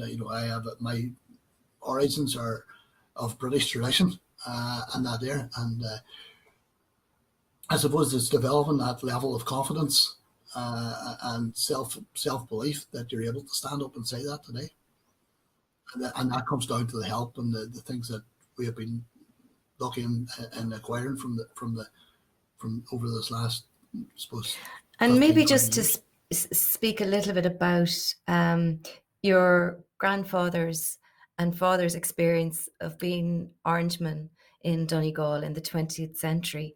Can you tell me stories that might have been passed down from big days like the 12th and where it would have been celebrated, and big moments kind of in their lifetime as Orangemen? It's hard to know where to start, probably. I suppose I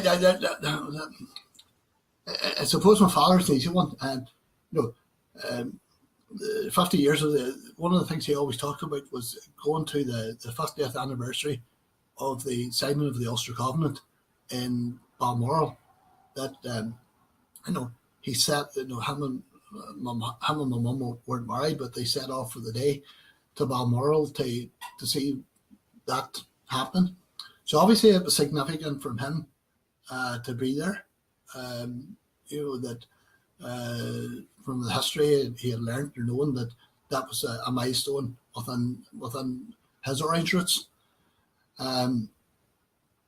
He would have talked a lot about as a child growing up, about going to the 12th.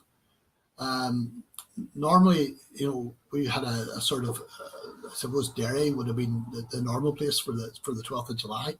We got there. He told me as a child they went once to Fontana in County Tyrone, which how they got there in the 1930s would have been a major sort of achievement. It wasn't, there was no direct rail route. They must have went by bus, which would have been unusual in those days. But it would have been days like that there. And I suppose from his point of view, more so from the band, being old enough to play in the band, that he was big enough to be able to carry a drum. And that was a significant thing for him because, it was a tradition in the family. He would have told you about days out there and about being out in December in a kilt for the apprentice boys and being made an apprentice boy and snow on the ground. That was significant to him. There's so many other stories in terms of that there that were handed down, about various days and about various braids and about getting wet. And one famous 12th of July, it rained all day in Lavavati, and they were absolutely soaked to the skin before they got home again. In those days, they wore heavy tunics. They were ex-army ones, made out of wool. And I think it took nearly weeks to get them dried out afterwards. From my grandfather's point of view, it would have been the early 12th. Whenever the local 12ths probably were significant to them because they were on the doorstep. They were the old-fashioned way of doing things, and then he would have seen the progress of being able to move from that to a more sort of not localized, but more sort of county-wide processions and demonstrations. And I suppose the one big thing is, was at some point in the 1930s, the whole locality here, all the lodges in the district went to Belfast for the 12th of July. How they got there, how they got home, what time they left at has never been documented. It's a bit vague. I know it's true, but those were, you can imagine, the talk that there would have been for to leave Donegal to go to the 12th of July in Belfast. It must have been a massive event as far as they were concerned. Things they got there in terms of 12 days would have been very, very significant to them, and it was been coming together. I suppose one of my grandfather's memories would have been actually being Warsaw Master of Newton Lloyd's to have the 12th in Refugee, and I suppose been really on home turf, for want of a better way, for one of his, probably nearly one of his last 12s before he passed away. They got, but there's so many memories in terms of 12 days. They're impossible to document, and the whole excitement of getting out in the morning to get a band out and to get ready and to get everything prepared for weeks beforehand. I suppose nowadays, because of travels, we could be in Derry in 15 minutes. But in those days, to go to Derry or Coleraine would have been a big day out for anybody. And, a relation of ours, and he didn't belong to the Rounds, but it's 2 days out in the year where the 12th day, wherever it was, and the regatta in Rathmullen, that was just 2 days, sort of 2 big days out for the year. So those are the sort of things that are talked about, that are passed down. The playing the band, the people that taught the bands, the characters that were in the bands and lodges. One of my first memories is going to the 12th in Rosnella in 1969. And unfortunately, it was another one of those days that rained and rained and rained. But it sticks with you. 50 odd years later, I can still remember it. And coming back to Newton and praying in Newton that night, it's significant. And those stay. They may be only individual memories, but they stay with people. Tell me about your own childhood, Stewart, and about going to parades as a child.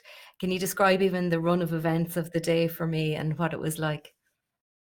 Oh, I mentioned earlier about the riot in St. Johnstone in 72, and we'll start with that one because I wasn't allowed to go because it was I suppose it was the height of the trouble. No, it's just the troubles were breaking out, and I suppose there was a fear of there may have been tension various places, but I can remember chirping and chirping and chirping about why I wasn't allowed to go. It was. For probably I was told it well in advance I wasn't going, but I can still remember, saying why I wasn't able to go. I was going. I had every right to be there as far as I was concerned. As a 7-year-old, I was just not there. But it would have been one of those things that growing up would have been very significant. To the 12th of July, and it would have been once the weather started to get better, it would have been the thing that you would have looked forward to, especially as being young. Both the 12th of July and the 12th of August were the two sort of significant days to be there. As I can still remember. Getting the bus home from the 12th of August and getting on the bus in Foyle Road in Derry to come back to Newton again. They got there. There's photographs and of all of that there, and those were the days that probably stand out more than anything. Like I said, but the excitement would have been great in the days and weeks leading up to it, and it would have been that would have been the memory for that, more so even probably in the summer holidays. That would have been the thing you'd have been looking forward to. Would have been the 12th day. And tell me about, I suppose, your family household when you were growing up. Had you brothers and sisters? I have one sister. They got there, and we had an aunt, my father's sister, that lived with us. They got there, but and when I was very young, a grand aunt as well. But yeah, they got there, but it would have been the big day. Everybody would have been loaded in the car for the 12th day, and wherever we were going, Coleraine, Limavady, or whatever. I remember my aunt coming, the aunt who went to America. She come home a few times, and she was here for the 12th of July. So it was a big day again for her. She had been away in Ireland for whatever 30 odd years at that time, and to be basically back, for something that probably she could remember as a child growing up to. So things like that there are long lasting memories. There's so many sort of. I suppose we all remember. For some reason, you always seem to remember the wet days better than the dry sunny days. But there's there probably are more infrequent like that. So that's probably why they stick in your mind so well. But and can you tell me about in your household? I suppose what was your father was an Orangeman. You were brought up in the Protestant faith in Donegal. What was your identity, or how were you raised in terms of you consider identity identity would have been British. That was the way you were seen. There was no growing up. We had in the kitchen there was a mantelpiece over the range, and there was 2 tea caddies, and one had Queen Elizabeth II on it, and the other had King George VI on it. So that was sort of the identity that you grew up with. So that was basically that's how it was seen. That was a throwback, I suppose, going back generations. It was how people had identified themselves, and those days doors were open. People from everybody, the community, come in and out, and that was accepted. It wasn't seen as anything different. It was like going into somebody else's house and fighting whatever. You didn't find it strange. It was there, and that was the way it was. Everybody was entitled to what their origin was. And in terms of, I suppose, culture, or newspapers, radio stations, what would you have listened to, read?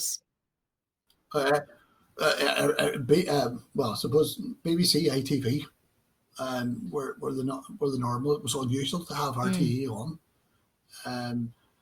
Papers would have been either the Belfast Telegraph. Was probably the most frequently read paper. Come into the house every sort of night. Had been an evening paper, or else the newsletter, Belfast newsletter, because that's what carried the news. It's probably a strange thing to say, but the Belfast Telegraph carried all the Northwest deaths. So anybody that died within sort of the Derry, Donegal region, the deaths were published in the Belfast Telegraph. And likewise, on the wider Donegal area, all the Protestant deaths were in the newsletter. So it was a means of communication. And that, but that sort of was the press. Not so much English papers, would have been very unusual to ever have seen an Irish Times or an Irish Independent in that way. But the identity of I suppose it varied slightly between East Donegal. I suppose the locality of Newtowncunningham, Newtowncunningham, St Johnstone, Carrigans, all the deaths were published in the northwest edition of the Belfast Telegraph, whereas the more wider spread Protestant deaths were always in the newsletter. So therefore, that become the accepted paper, for nothing more than obituaries to know who had died or who had passed away. So if there was a death in your family, or you would have contacted those papers as opposed to a local Donegal paper, or yeah, definitely that was the way. Maybe I think where it started to decrease in importance would have been the Londonderry Sentinel, in past times again, but it was only published weekly, so therefore it didn't spread the news quickly enough. Whereas the other papers were published 6 days a week, and therefore they were used for that's just one sort of way of putting it. I don't know how. I carried some localized news, I suppose, in terms of that there, but it was a way of communicating. And I suppose right up until the noughties, the newsletter was the accepted method of publishing deaths, especially from within the Orange community in this locality. So the lodges would normally take out on the death of a member, would take out an obituary notice in the paper, as a marker of respect. And that was one of the things that basically had, it's probably started to decrease in importance now with the internet, but those were things that basically happened in those days. And in terms of national politics, would you have been more in tune growing up to Westminster, Dublin, what was happening in Belfast? I'm just curious in terms of when you were getting the news, what was the most... I suppose Westminster was the normal one. There, being no localised or Northern Ireland Assembly, or at that time it was that there, and the politics of Westminster probably, because you watch BBC or ITV, the politics of there probably dominated the household more than anything else. And I suppose, and again, then I suppose with connections in the Orange, and I suppose as I get older and I got to know more people, that you started to meet these people that you'd only ever seen on TV, and sort of the like of the Reverend Martin Smith or Jim Mulno, who was the leader of the Unionist Party, were had always been seen on TV, and to actually meet them in reality, I suppose, was a major achievement. The guy there, I suppose, it was a bit of a milestone, and I have to sort of say, I've been in both of their companies a few times, and it was sort of, I suppose, one of those things that you sort of a milestone to say I've actually met that man. Mm-hmm. That Martin Smith actually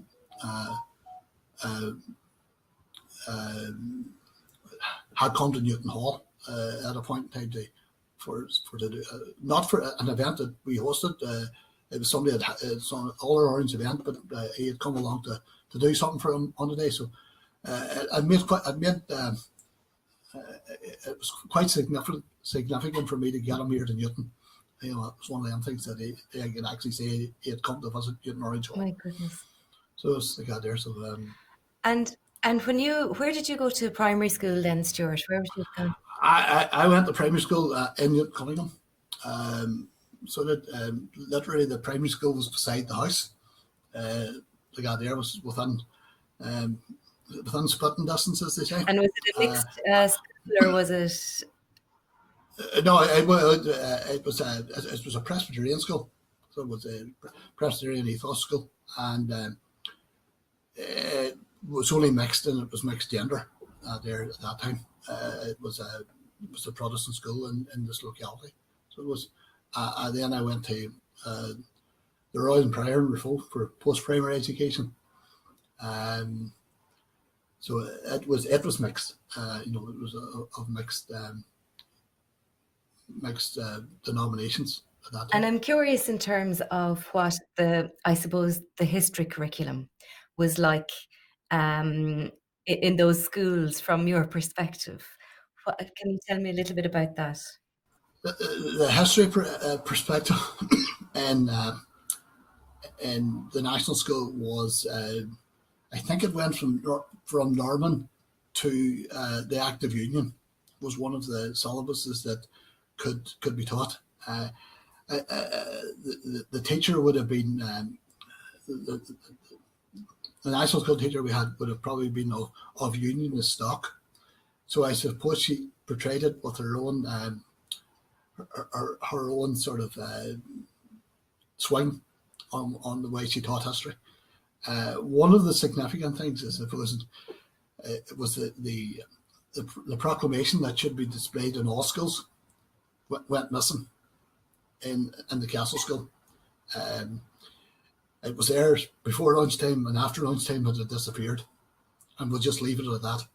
And nobody ever looked for it. Where it went is a mystery. the post primary school probably it would have been a more it was active union to 1801 to 1970. I can remember that better. Believe it or believe it not, I only done history to undercert, because I always knew what I wanted to do. Sort of a fair idea. I wanted to be an engineer, and I was always told that I needed a foreign language. So the option was either French or history. So I ended up doing French, which paid back later years. Yeah, but because I ended up working for a French company at a point in time. Well, it was after I never spoke French for 20-something years when I left school, and all of a sudden I was thrust into a meeting one day, which was conducted in French, and I'm sitting there going, hold on now, that actually I got there, and within a wee while it was okay. It wasn't I come to an agreement that they could speak French and I would speak English, and I didn't expect anybody to translate for me as long as they didn't start the fight and shout one another. But anyway, not alone was history a problem. The history probably that was taught, but some of the, I suppose, the English and Irish literature would have been a difficult thing for us to accept, and me especially. And I suppose I was sort of reasonably vocal in the fact that I didn't see this as part of my culture or identity, and it probably caused a wee bit of friction within classes at times. That the poem Easter 1916 or something like that. There, no, sorry, this is not really for me. And I wouldn't have been. I would have sort of told them the way it was, how I seen it, and to me it was sort of not part of what I wanted to learn, and it would have led to sort of an animosity against learning Irish. Not, I suppose I was more sort of. I was vocal about it. There was two guys in the class with me, and they refused to learn Irish. Quite simple. They just said no. They still had to go in those days. You had to go in and do the exam in the morning under school rules. So they went in and wrote their name in the paper and walked out again. And that's how they got around it. But no, to me it led to a lot of tension. And I wouldn't have been, just I would learn grammar, I would learn language, and that there, but the fact of that to me was no, that was not my identity. It wasn't my it was an attack on basically what I seen as my history, my ancestors, whatever else. And saying that, I passed Irish in the Leaving Cert, probably because of the amount of grammar and stuff that I had learned at primary school. But it's something in later days I've actually spoke to Conras na Gaelic, Irish language people, and I've said if you want people to learn Irish language, or if you want the Irish language to be promoted, then split it, like the old levels used to be in Northern Ireland, where you done English literature and English language. I said people will learn. I said, as learning Irish language, or that I had no problem with to learn, grammar and to learn whatever like that. It wasn't a problem as far as I was concerned. But whenever this was started to be, as I would say, imposed on me, I found it something that was putting me off, and therefore, you rebelled against it. And would there have been debate, I know that the schools were your primary school was of a Presbyterian ethos, the secondary school was a Protestant ethos. Yeah, Protestant ethos. It was part of the Royal Schools of 1602. I got there. It had been there was two Protestant schools in East Donegal, the Royal and the Prior, one in Rafo and one in Nufford, and both had been amalgamated in the early 72 or something like that there, and but they were putting across state, they taught the state curriculum. And in terms of the other, like other children, other students in your class and everything, would there have been discussion or debate around that, around issues of identity and around how people felt, about learning Irish or about learning learning English literature through the material that was presented as part of the curriculum? Well, I suppose there was a debate of limited sort of. There would have been debate, about it. Whether about the fact that people come from different traditions and different religious backgrounds. Saying the guy had no problem with telling people that I didn't see that as part of my identity or culture, and I don't know. I suppose being a 16 or a 17-year-old, how open I was to getting criticism back again on it, but I wouldn't have been sort of saying, yeah, you know what, this is all hunky dory here, and I think I would have got quite a bit of criticism for being putting up an identity that sort of would have been maybe seen as outside that remit of the state, but yeah, I wouldn't have made any curious, I apology. suppose, around like as a teenager, and the teenage years are sensitive years, and how I suppose that impacts, that kind of experience impacts on your identity, whether it makes you more more, I don't know what the word is, but strong, or if it makes you stop and question, or how does it, how do you respond to it?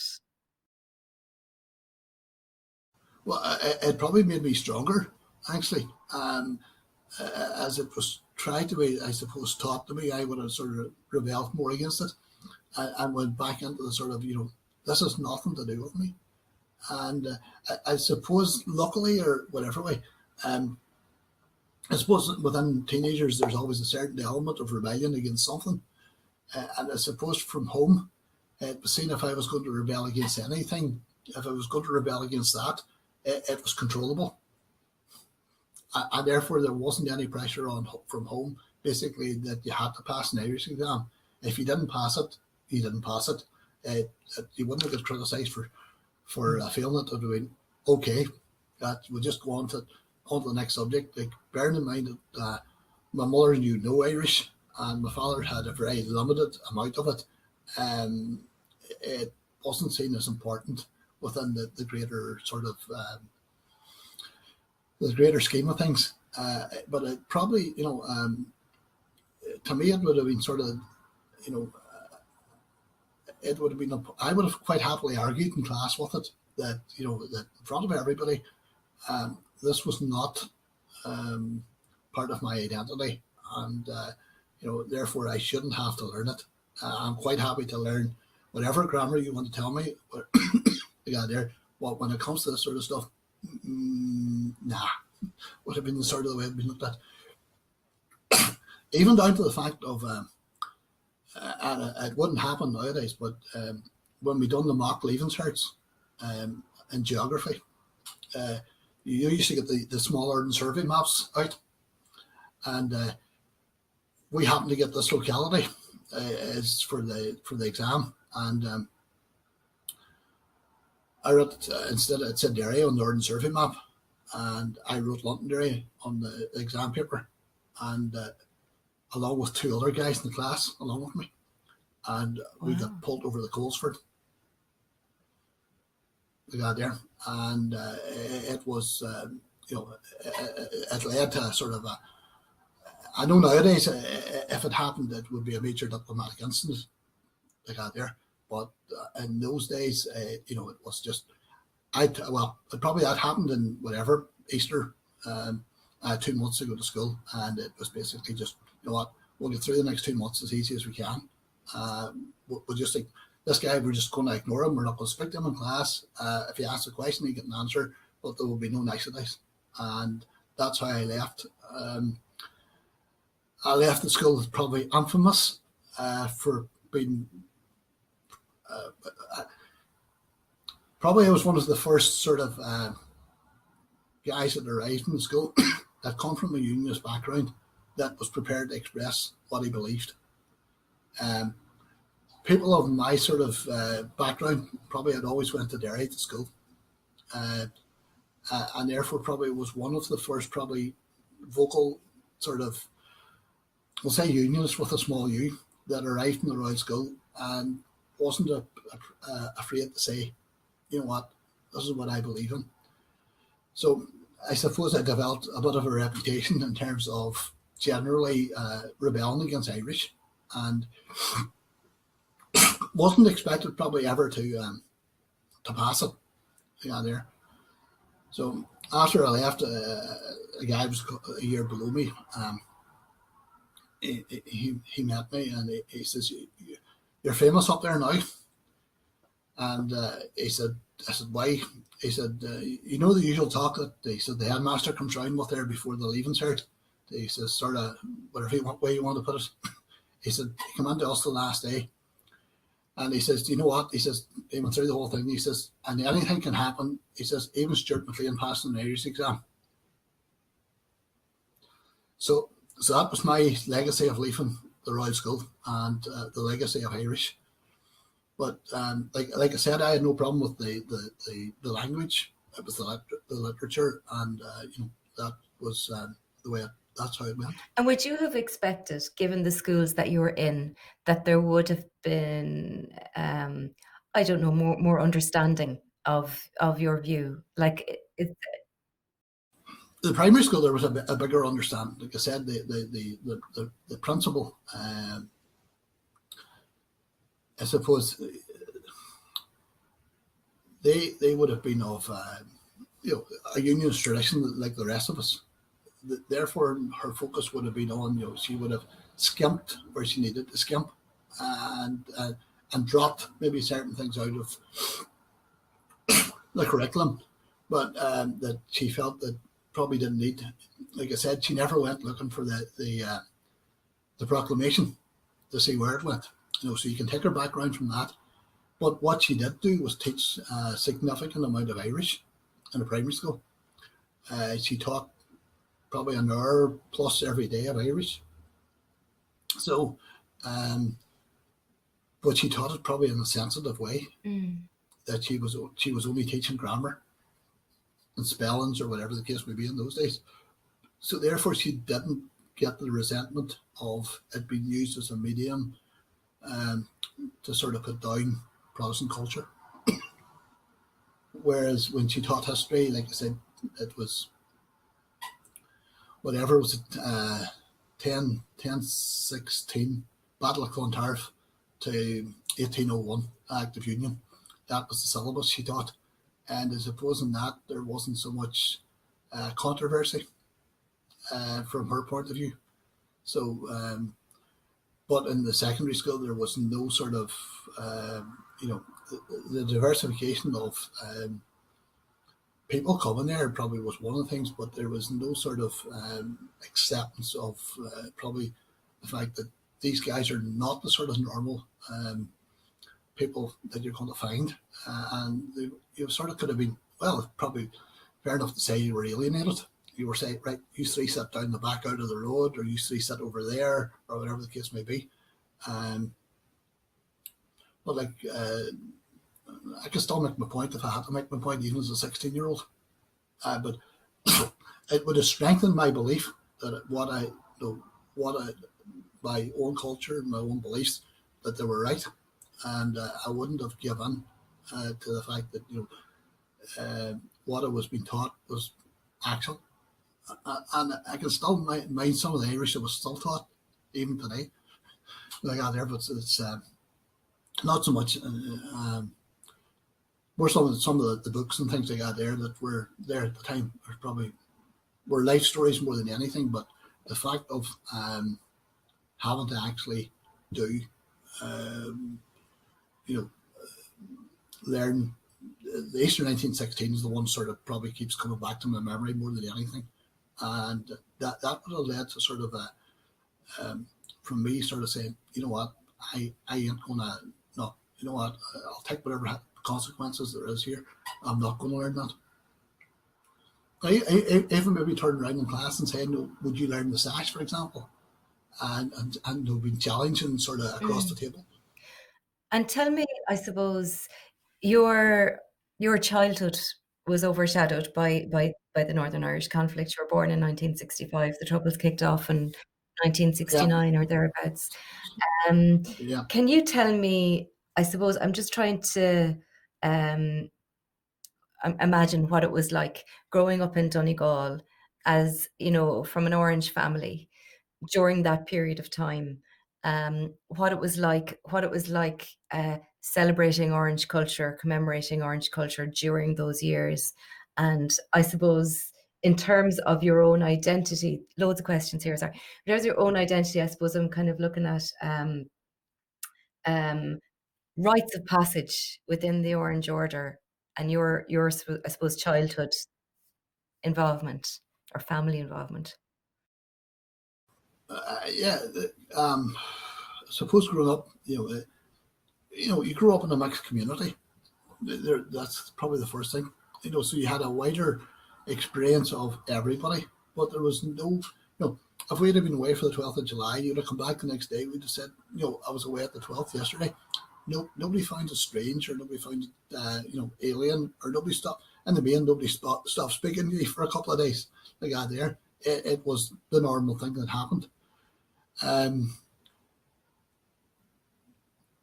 Probably we crossed the border at least I was across the border once, maybe twice a week. Like that there. You grew up with the fact of a checkpoint. When you arrived, that was, to various degrees, what level of searching was done, or what level of searching wasn't done, or what questioning you got. That's probably something that, is a very significant memory, is that crossing the border every day, or every week, or whatever the case may be. I suppose there was that sense of, when you cross the border, we'll be accepted better here once we get across the checkpoint than what we are at home, type thing, rightly or wrongly. People maybe will understand us better. The whole Orange thing, I suppose, that growing up, it was, there was always the threat of attack. There was always that threat of you, because we're different, we're going to get, something's going to happen. I suppose my father had worked in Donegal during that time, and he worked in some places that were maybe not that safe. He had seen a lot of things maybe that were difficult for him. He had knew people that were killed, as I did as I grew up later. All that had knock-ons as well. I suppose that when you're 7 or 8, it's difficult to understand the stories when somebody comes home and tells them, how actually significant they are. And it's only maybe looking back at later times that you start to understand, that, if this had happened and that had happened, the end result could have been a lot different. Where your father one of the stories, well, he worked in Derry. He worked on construction projects. Yeah, there. One of the significant ones, they were building the extension to the technical college, and it was right beside the RUC. They were building the new RUC station at the same time, and the RUC station was this sort of was the source of quite a lot of attacks. And we have a photograph at home. It was actually given to him by the army of an oil tanker being placed outside the front of the RUC police station, and the bomb going off underneath it. and you can actually see the explosion coming round the side of the tanker. You got there. It wasn't actually the bomb that exploded. It was only the controlled explosion took out the detonator. And the soldier told him afterwards, had it went off, he said they wouldn't have been worried about the RUC station or the technical college. He said the whole city side of Derry could have been wiped out because of the force of what would actually have happened, exploding 50 or 5,000 litres or 5,000 gallons in those days of petrol. But as a 7 or an 8-year-old, you don't understand that. It's only when you get older and you start to look at that photograph and say, well, that could have wiped him out. He was held at gunpoint in a robbery, and they took the wages, and I suppose they thought themselves that they sort of had a duty to the people that those wages were going to. People were getting paid cash on a Friday afternoon, and 2 guys come into the office while they were there, and he always said that him and another guy looked at the boy with a gun to see if they could take the gun off him, and he says he doesn't know why he stopped, but he did. But you could have been shot, but you don't realise that at the time. It's again later, whenever you start to understand that. There's a lot of stories like that. The period of time we lived in Belfast, he worked on the Falls Road, building the school, and he graphically talked about it, how that it was a Friday and what happened.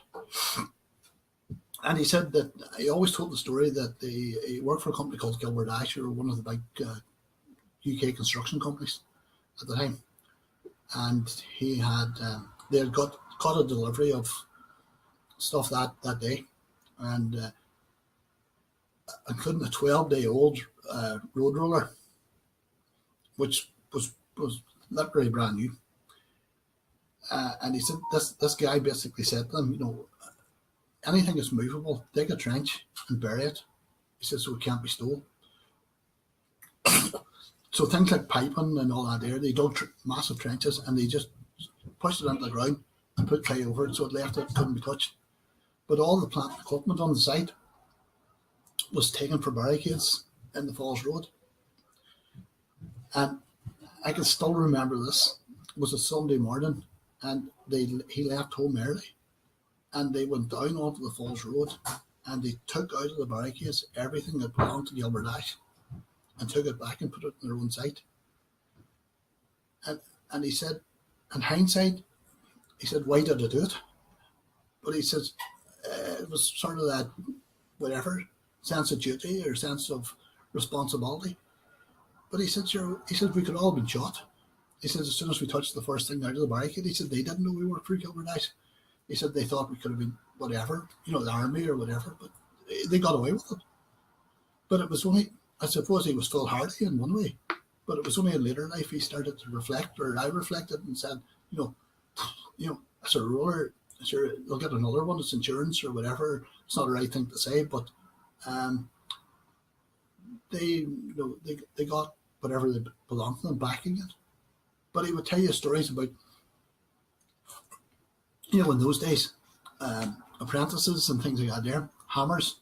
One guy in the site with the hammer tipped green, white, and orange, and the other guy with the hammer tipped red, white, and blue. I got there, and that was the environment, which was probably a more, it was probably more sinister, there. Where we lived, it probably was a predominantly Protestant area. I know there was one Catholic family lived in the street, because there probably was whatever number of kids in the same age group as myself, 4 or 5, whatever, and we played on the street as you did those days. And we were told by one kid that you don't speak to those people. My daddy says don't speak to them. It turned out they were Catholics. 2 doors up from that, there was a policeman. I got there and so on. But that's how it was, and that was the level of tension that sort of probably existed. And probably it was a very wise decision to get out of that environment then, because I always questioned myself how I would have grown up. where would you have ended up? In that way, because it was a different, and you didn't know anybody of a different tradition, and that was probably, would you have wanted to grow up like that? In hindsight, no. We work on different projects here, and it's significant whenever you start to talk to people, that they don't have experience of other traditions or other ways of life. That you could have grew up the same way as they grew up. Yeah. So, that's a sort of a legacy of what I seen of that time. And, the orange side of things, the orange was always important. Probably there's a photograph of me, and I know it's taken in Belfast, of wearing a small collarette, standing playing the drum outside the house in Belfast, and that's as a 4-year-old, and that's what you start off as. It's how you incorporate that into the wider picture, and I suppose I was lucky living here that we were able to do that. Not to say that we escaped, we escaped scot-free as a family, and that time we come through quite a significant bit of antisocial behaviour, especially during the 80s, because of what our beliefs were. Like the night before I went to do my leaving cert, we got a ball through the window, the sitting room, things like that there. Nowadays would be major, things, but in those days you were just told that happened, it happened. I know it's like to get a brick through my window in the middle of the night, and all that there as well. But you just, if people think that's going to change your mind or whatever, it may do for some people. And I suppose that's why there is so many isolated or single identity communities in Northern Ireland, and it still happens today. Only today they use pipe bombs rather than bricks, they got there, but it's not for the greater good of everybody. What was it like, I suppose, participating in Orange events at the height of the Troubles, in your memory, and I suppose moments where you might have felt fear or threatened in any way, or any sort of, I suppose, violent incidents during that time? I suppose you have to look at it two ways. The Orange event, once you crossed the border, was a safe place to be. You were then amongst the masses, and I suppose in a lot of cases you were sort of seen maybe as an inverted superhero in a lot of cases, because of what the people, what people seen or what people thought you had endured. Here, I suppose there was always that sense of the early 80s, was part of the H block protests, were in a lot of cases put against the Orange Parades in the south. And the guards, in all fairness, at that time, that was probably the start of the change of identity. The guards ensured that the Orange Parade would go through, no matter what level of protection they had to put on that.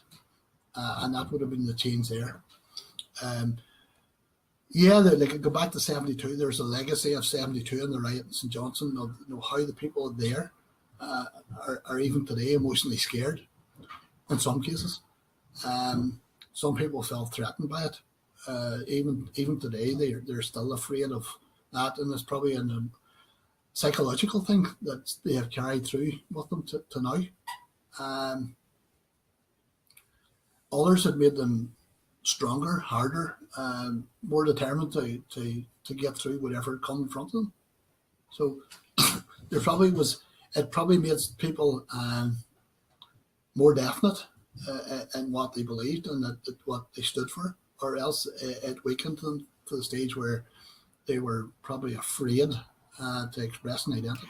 And I suppose, from an outsider perspective, when we often hear about the Orange Order is around the 12th, and for a lot of years it was around Drumcree and those events. How do you feel when you, I suppose, see the portrayal of those events or about those events yourself?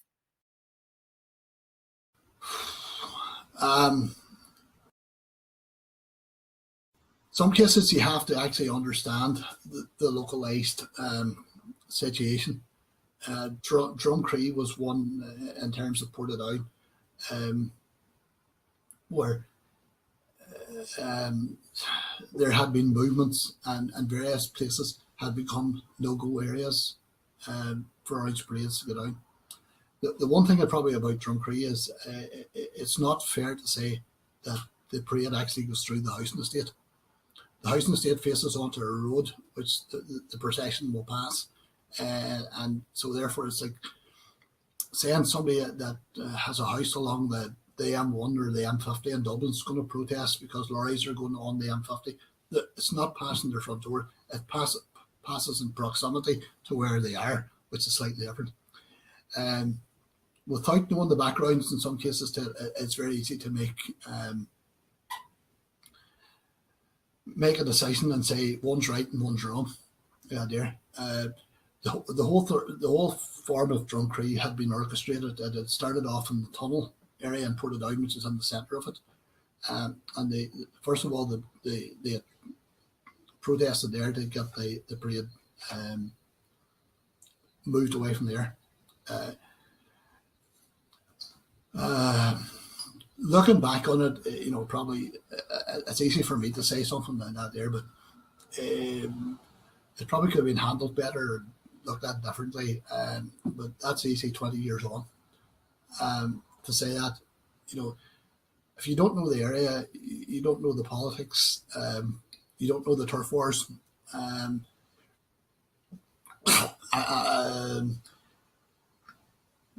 Drumcree was set up. It said, if you listen to what the sort of the myth is behind it, it says Drumcree was 20 years in the making.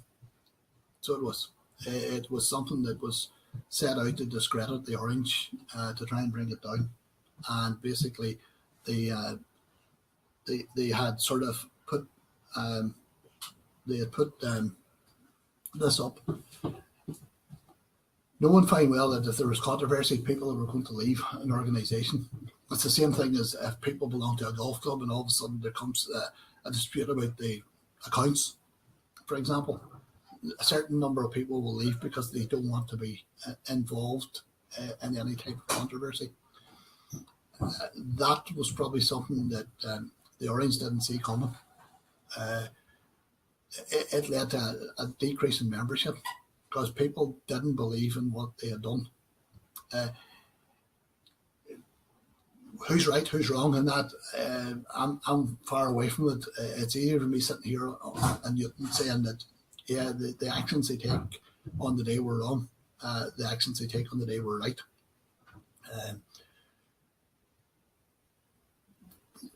It turned out to be a PR disaster, and that's something probably that had a lot of lessons were learnt about. The same thing happened in North Belfast a few years ago in Ardoyne and the shops, and it's let I can go and question people on that, and you have to understand the turf wars is there. You have to understand, in some cases, it's down to paramilitary control. It's nothing to do with the Orange Order. And the 12th of July is used because it's a vehicle that can be attacked very quickly. And behind the scenes, other people are orchestrating, other people are pulling strings and whatever else that's hidden behind a magic curtain, for want of a word. And it's only whenever you understand that, the control that certain elements have over communities like that you can start to understand a bit more. And I've maybe not so much in terms of Drumcree, but in terms of North Belfast, I've asked questions about, why did it happen? How did it happen? And when people start to explain to you that this is the reason for it, then you can understand why actions are taken, because people really have no other option on how to get out of it other than maybe the action they take on the day. And I'm just I suppose in a post, like in a peace process happened, and in a peaceful society, post conflict. And you've got a son. Uh, Yeah, have you? It's one child you have. one child. Yeah, Your son. What age is he? he's 7. 7. What age? What's his name? He's Alfred. Alfred. Alfred. So I suppose in terms of the place of the Orange Order in in Donegal going forward now in the 21st century, and how you think it's going to be for Alfred.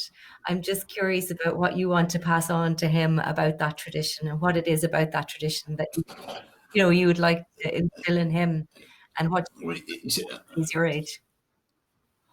this leads to where I suppose I suppose one of the things is we work on a parallel piece, or we have a Peace 4 project, and it's all about once I can get it to work, it's all about the Orange Order and how it's formed, as to try and debunk and take away the myths that have been out there. This is easy for me to say, and it's just probably some of the things that we talked about there. But the standard portrayal of the Orange Order on television to somebody who knows very little else about it is a riot on the 12th of July. And or else it's the guy that's drunk and wandering about the streets. And I can say that easier than you can. Because that's the stereotype that people see. And that comes from what's portrayed on the media. And it's only the fact that people, like, I can sit back and love what we have, or I can try and change things. So we have sat down and we have sort of looked at how do we change things. And the way to change it is to educate people. So we're in the process of trying to get a series of lectures, talks and things done, which will talk to people that maybe are not even from Ireland, about how things are. Over this last years, we have done all sorts of events in Orange Hall, Newton. We've had the Indian community from Derry there. We have, last year we done a talk to retired border personnel, as they called themselves, which were Guards, Customs, Army, about the Orange. One guy said, he says, I'm 65 years of age. He says, I have never had any official involvement with the Orange Order up to now. We have done talks where we brought the Ancient Order Hibernians into the Orange Hall, and we've done a talk about feeding the Orange and the AOH, the guy there. But these are to try and take away the mainstream events where media come in and say, these guys are all this, or these guys are all that, or these two guys should be fighting at loggerheads with one another. Okay, so we're back recording there now. Yeah. We done a thing back in January, at the start of the year, where we brought, I'd been doing a community leaders project with Donegal Education and Training Board. And as part of that, we brought in the education officer from Grand Lodge, and we had 50-something odd people in the Orange Hall one Saturday morning. About 45 of them had never been in an Orange Hall before, but he done a talk on the Orange.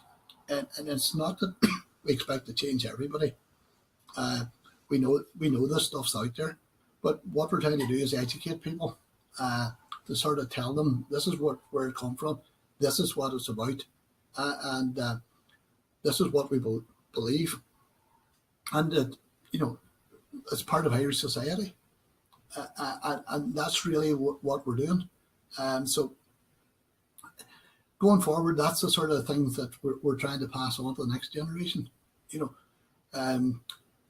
We had Anthony McIntyre and of the Boston Tapes and Newtowncunningham Orange Hall back in 2012, and as he said, when he wrote his blog afterwards, to the best of his recollection, he was 60-something years of age and he had never been in an Orange Hall in his life before.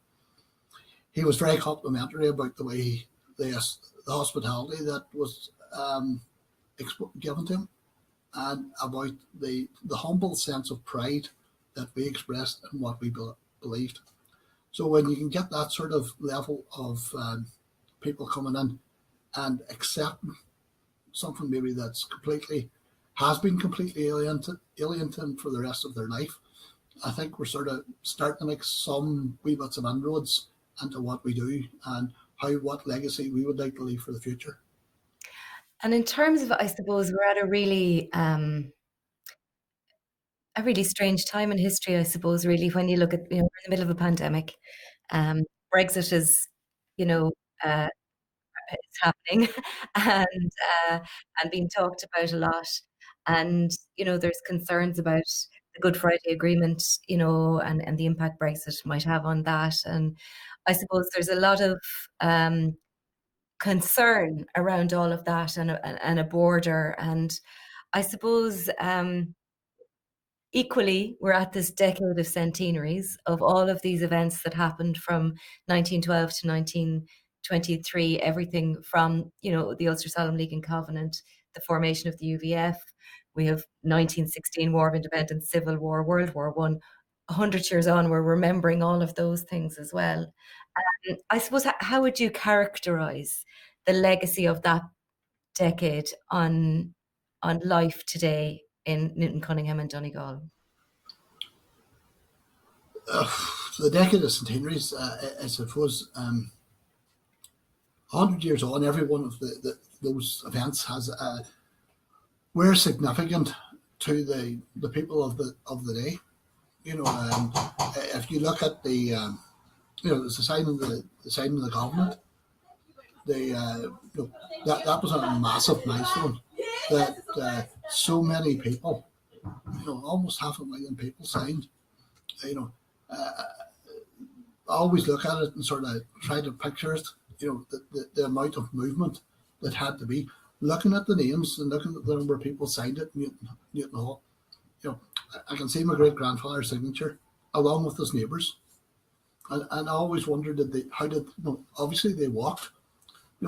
What was their mood when they were walking to go and sign? Were they optimistic, pessimistic? What other discussions took place on the day about the price of butter or whatever else was going on? I always sort of think on it. It was a Saturday afternoon.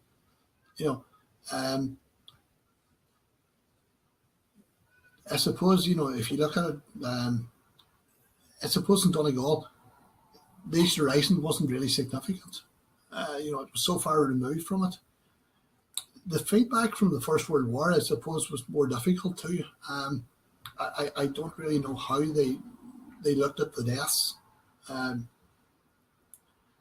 Probably a more significant point for them was the actual people leaving, for part of the part of Carson's army, because all of a sudden there would have been a mass movement of people out of communities, and so if there would have been a big void, and what happened from day to day, and people that you may have seen or called in to buy something from you were all of a sudden gone. The legacy of those coming back, again, must have been significant as they started to come back in 1919, and some of them maybe in with deformities or whatever else, and how they were integrated back into society. There wasn't the work, and probably there was a high level of sort of, how do we look after these people because they have been away, and what do we do? And they probably felt strange coming back after 3 years as well. Civil War and that, the Home Rule bills as they went on into the 20s and the formation of the state did create tensions. And you can draw parallels to today in terms of Brexit. What's going to happen? How are we going to exist? What's the economics of it? And the economics of a natural market for us, which was dairy, maybe been cut off in 1920, 2022 or whatever. That versus what's happening today can be as 100 years later, it can be seen as the same. hopefully there's no sort of lasting legacy of that. You know, the movement of communities, obviously with the establishment of the peace process, people moved, I suppose, more cross-border. You know, the village in Newtowncunningham went from a population of census whatever 93 or 94 around that time of 480 to within 15 years to a population of over 1,000, so it doubled in size. You know, it had there. So what's going to happen post Brexit? You know, if there's any sort of restriction on movement in terms of work or whatever the case may be, will there suddenly be a mass movement back across the border? That's a fear I think that a lot of people have. You know, this pandemic, and in terms of, you know, economics of what happens on a day-to-day basis, is massive. You know, it's, you know,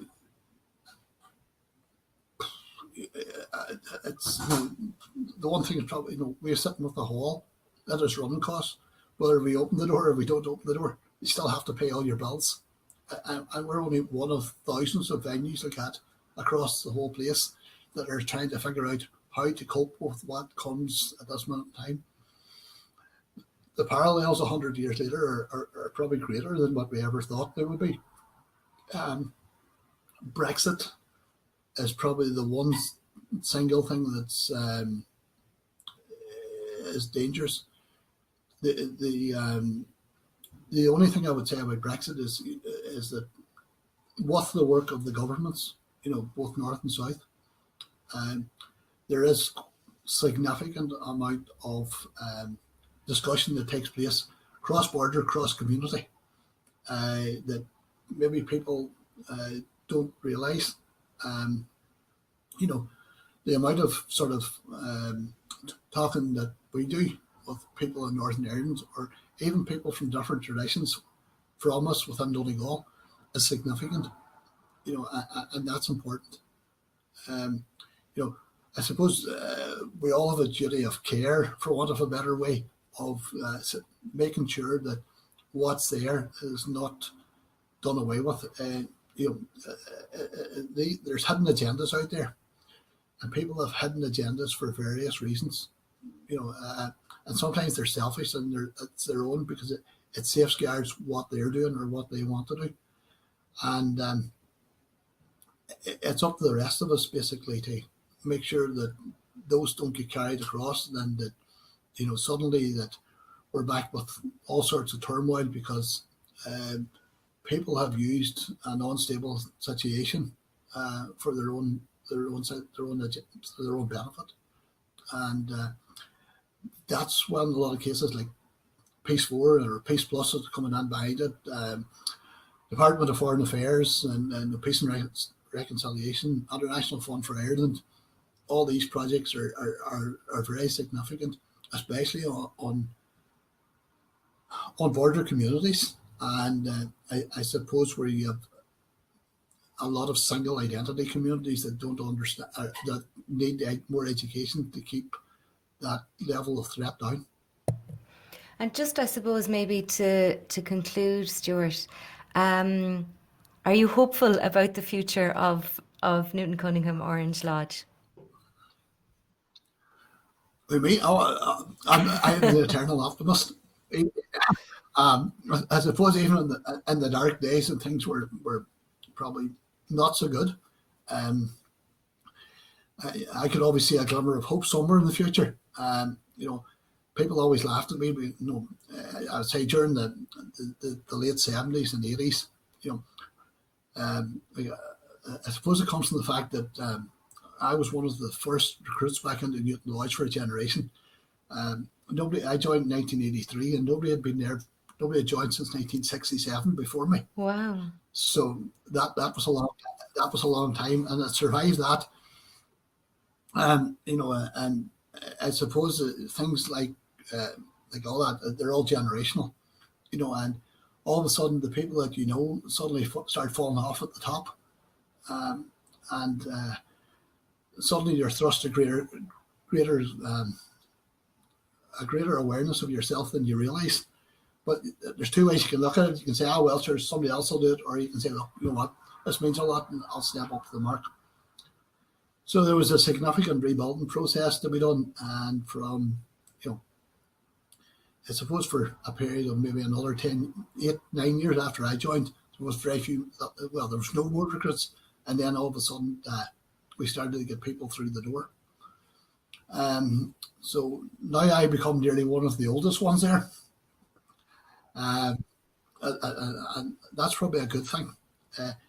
But there had to be a plan of how we got back, you know, and that plan went from various things like buying new banners. You know, we had a Millennium Project back then. It seemed to be the buzzword. So for our Millennium Project, we bought a new banner.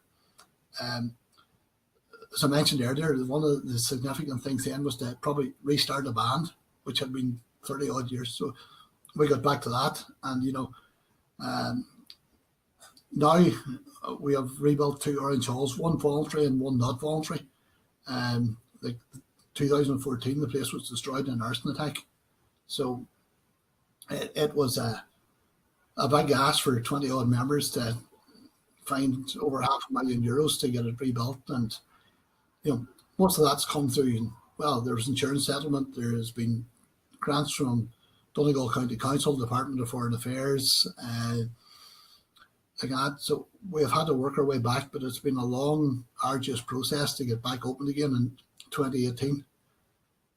The way we look at the future is, like I said, is looking at doing something completely different to what other people do.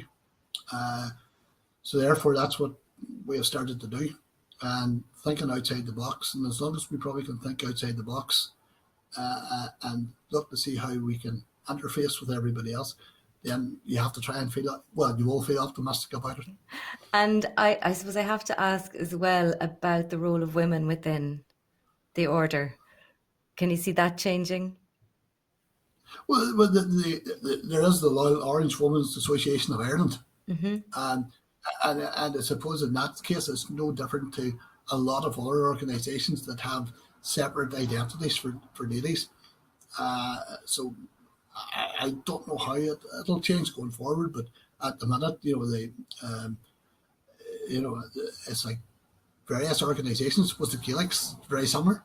You know, there's you know, they have their own organisations for lady sports. So how that changes, or if it does change, I'm not sure. And how the orange changes,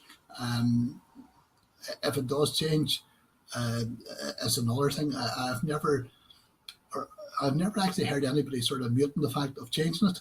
I know in New Zealand, for example, it's all one, that the men and women all belong to the same organisation. But here I've heard sometimes it's the ladies themselves that don't want to change. In this case, they're very happy with their own organisation, and they don't want to come across.